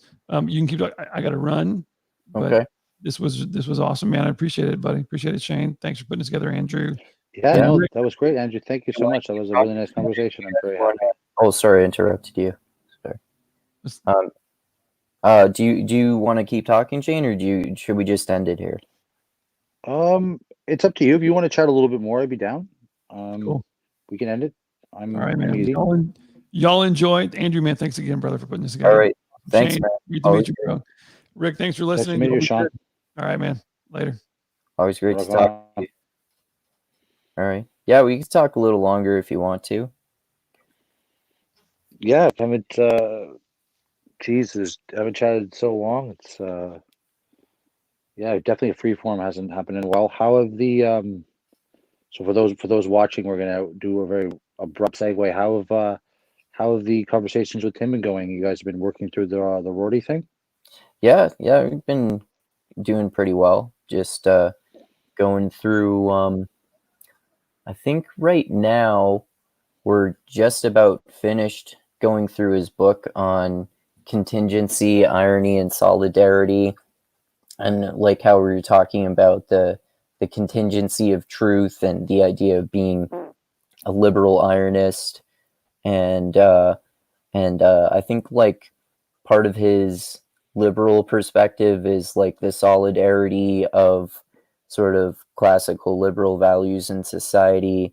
And I think we were just starting to, or about to start talking about one of his other books. I forget the title, but it's Irrationalism and other similar topics to that. So that's interesting too. It's also a little related to what we were talking about because he's a pragmatist and he has some postmodern influences that he both agrees and disagrees with because he's not really a fan of he's kind of critical of some of Foucault's theories, but then he also kind of adopts Derrida's theory of language, which is, and also like Wittgenstein's theory of how we're just playing language games and we're never going to arrive at like a final understanding of language. So we should focus on more important things, on trying to play language games that are relevant to what we're talking about, and focusing on more important issues like trying to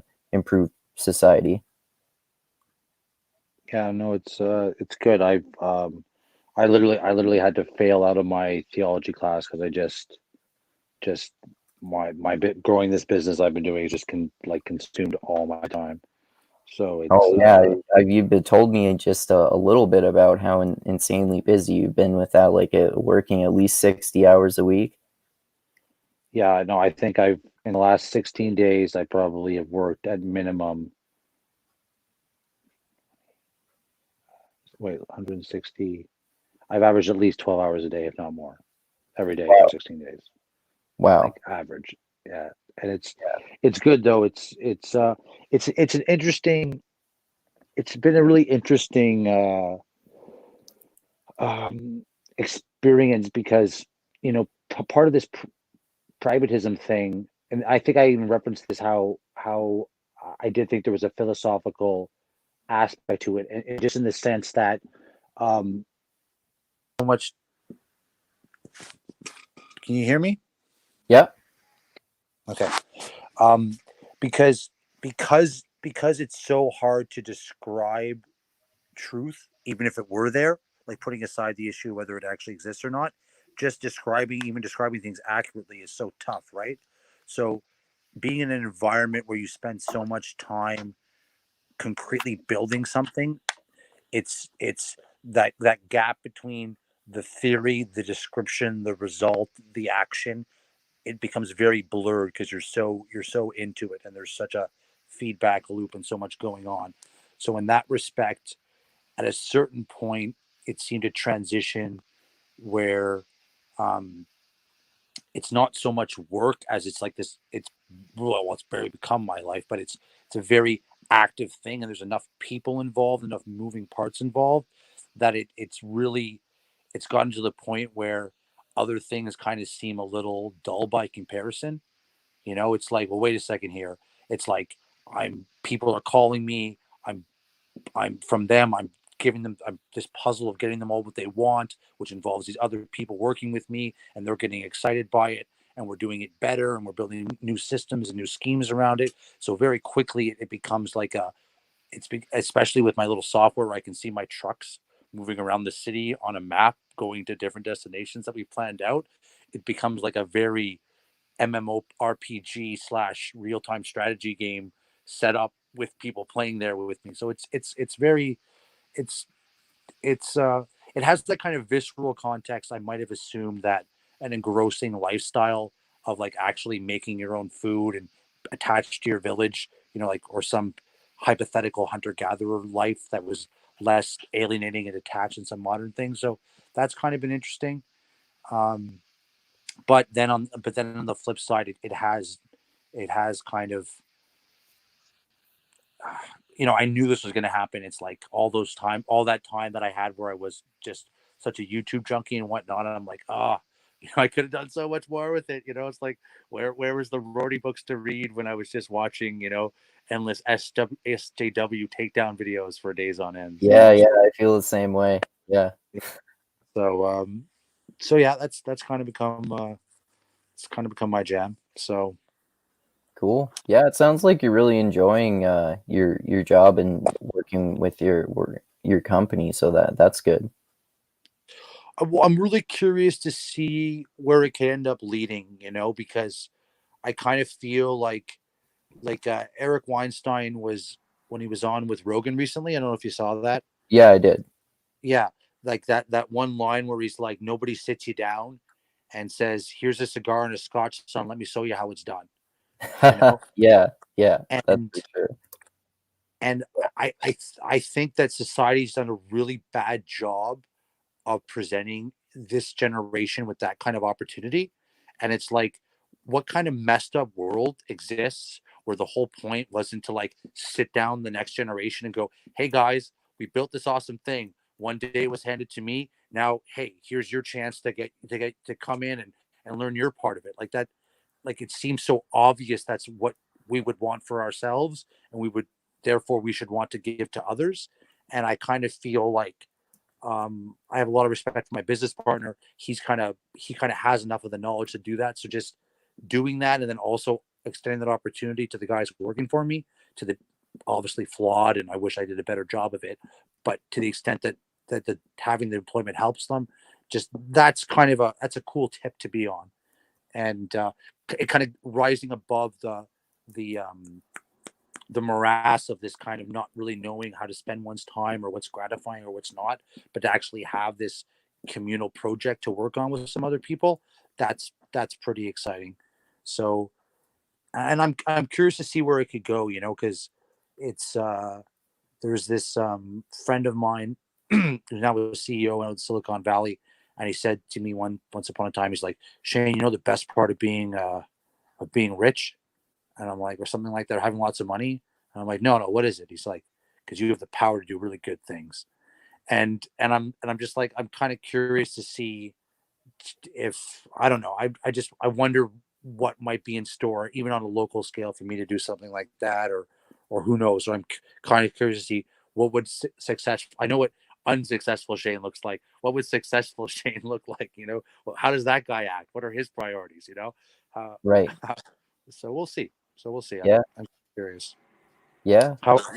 Yeah, I like what you said there, about what Eric Weinstein said about how no one sits you down with a cigar and a scotch and says, "This is how you work things out."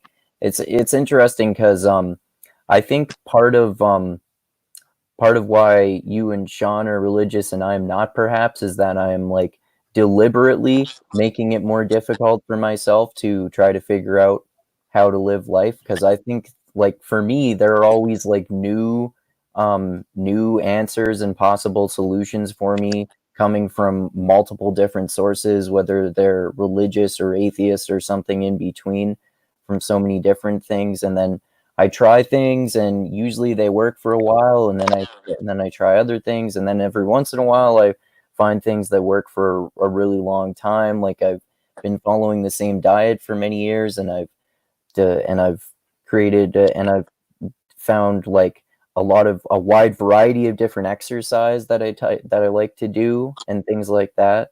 And yeah, I like what you said about having some sort of communal project to work on.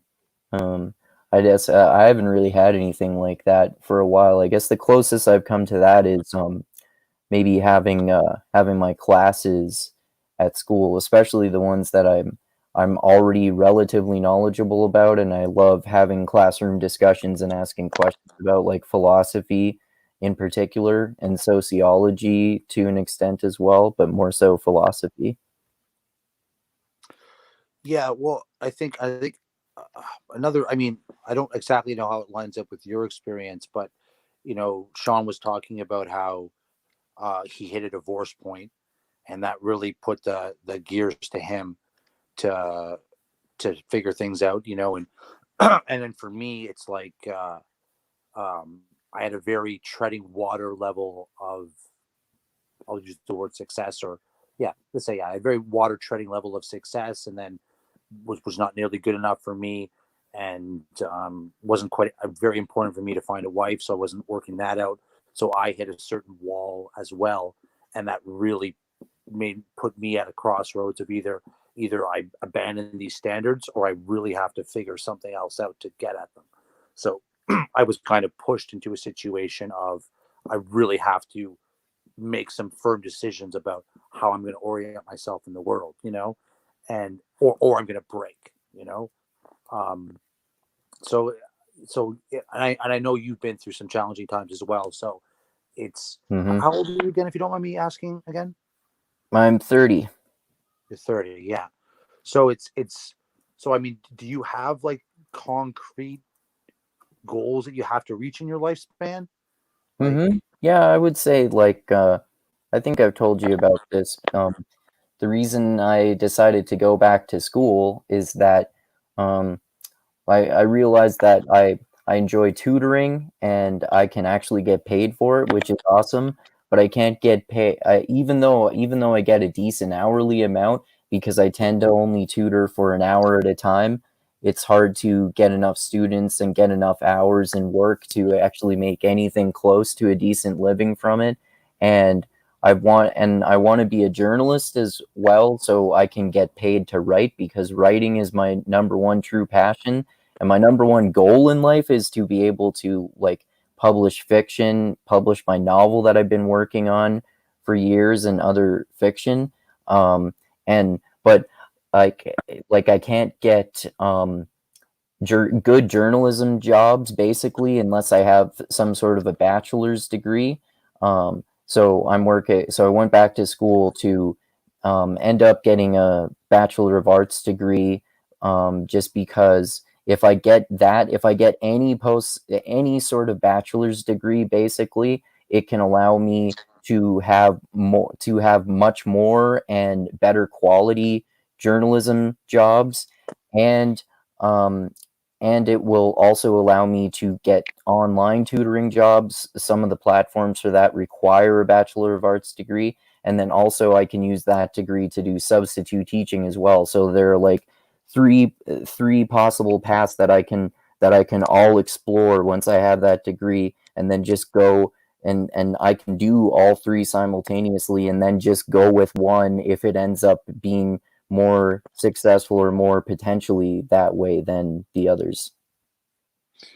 yeah. So I mean, so, so I mean, yeah. So hearing your goals there, it's like it does seem like it does seem that your level of what's it?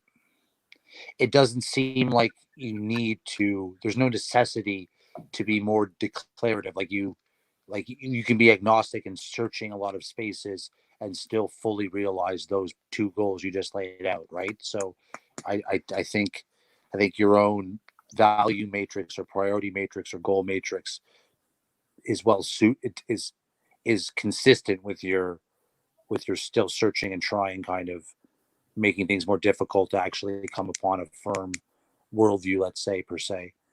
Mm, Yeah, it's so that kind of makes sense, right? And I think I don't know what the equivalent for Sean is that has made him be more declarative, but I know for myself that um, given I had pretty fixed things that I wanted, it's like there was limited paths to get there and limited ways of thinking that would be consistent with those goals. So it's over time I was kind of forced inexorably to kind of go to those conclusions, which lines up with what I was saying earlier, where there is some, I think there's some choice in the way I've explored it and in reaffirming the values that I have, but by and large, it does seem like a very straight and narrow path from my starting point to where I am now. I could have gone there more directly or maybe one or two other different ways, but it pretty much had to be this way from those premises. Like it's just the only way it's going to be, and it suits me. But the other cool thing that's happened too is is just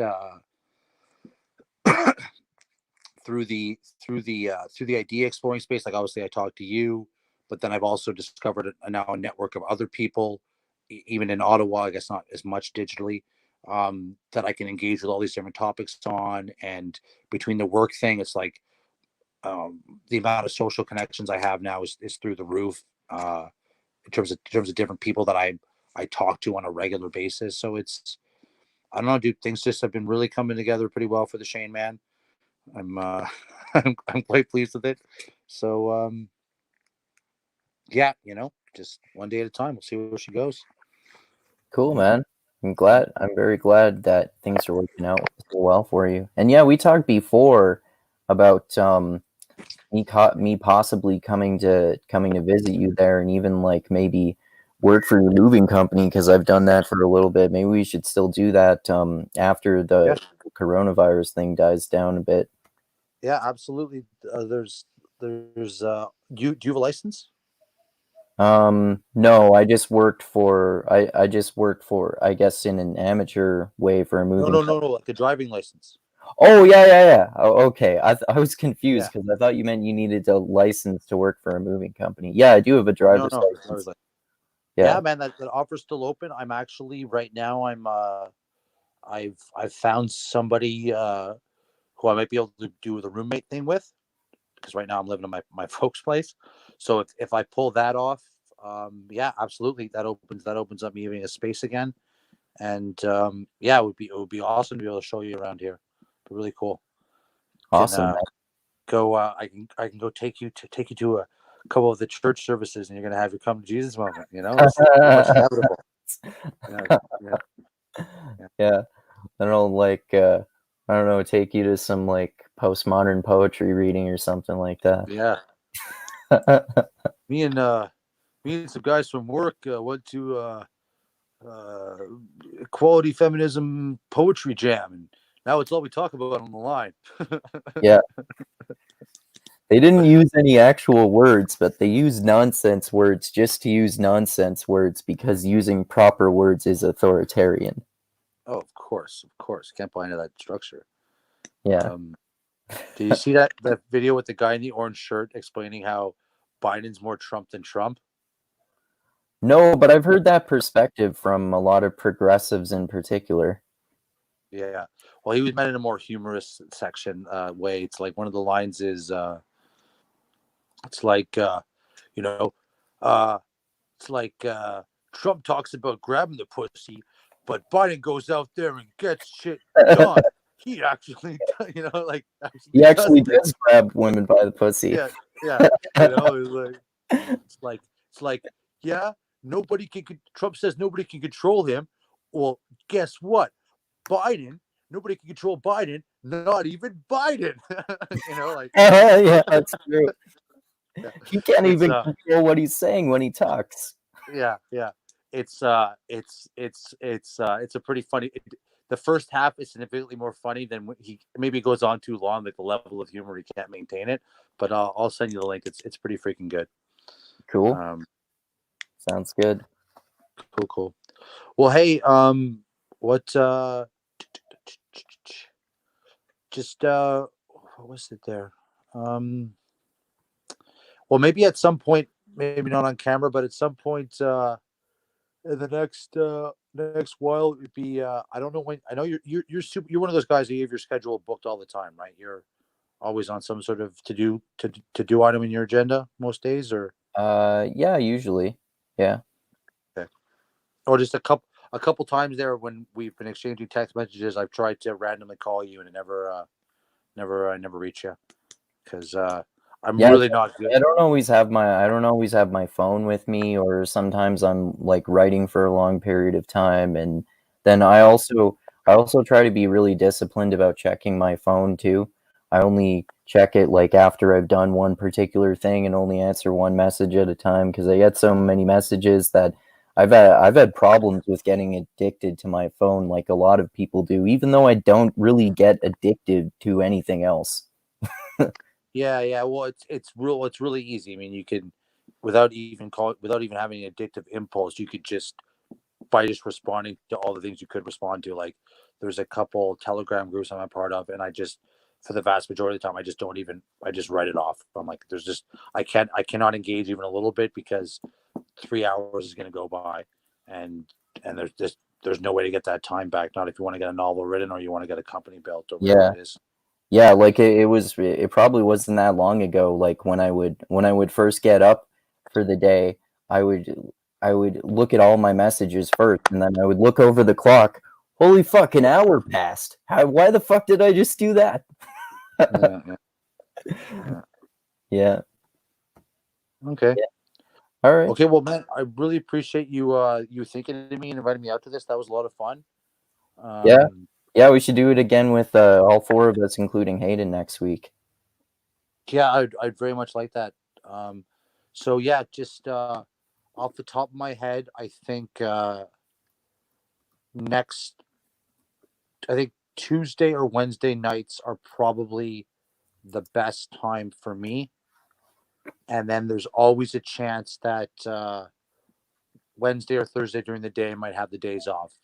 But next week in particular is one of my most flexible weeks. But then the end of the month is going to start coming, and I'm going to be back. I just know I'm going to be another 14 to 16 day work binge again, with no time to come up for air. So on those days, I literally just have to get home and I literally fall in my bed, sleep for as much as I can sleep. Because if I don't get 8 or 9 hours of sleep, if you've worked 12 days in a row, you're not going to be able to do anything the next day. You're done. You got to be well rested to have even a fighting chance. So yeah, for sure.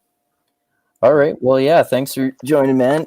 Great to talk as usual. We always have better conversations on here than when we're trying to like discuss complex topics about philosophy and stuff with texting each other and stuff.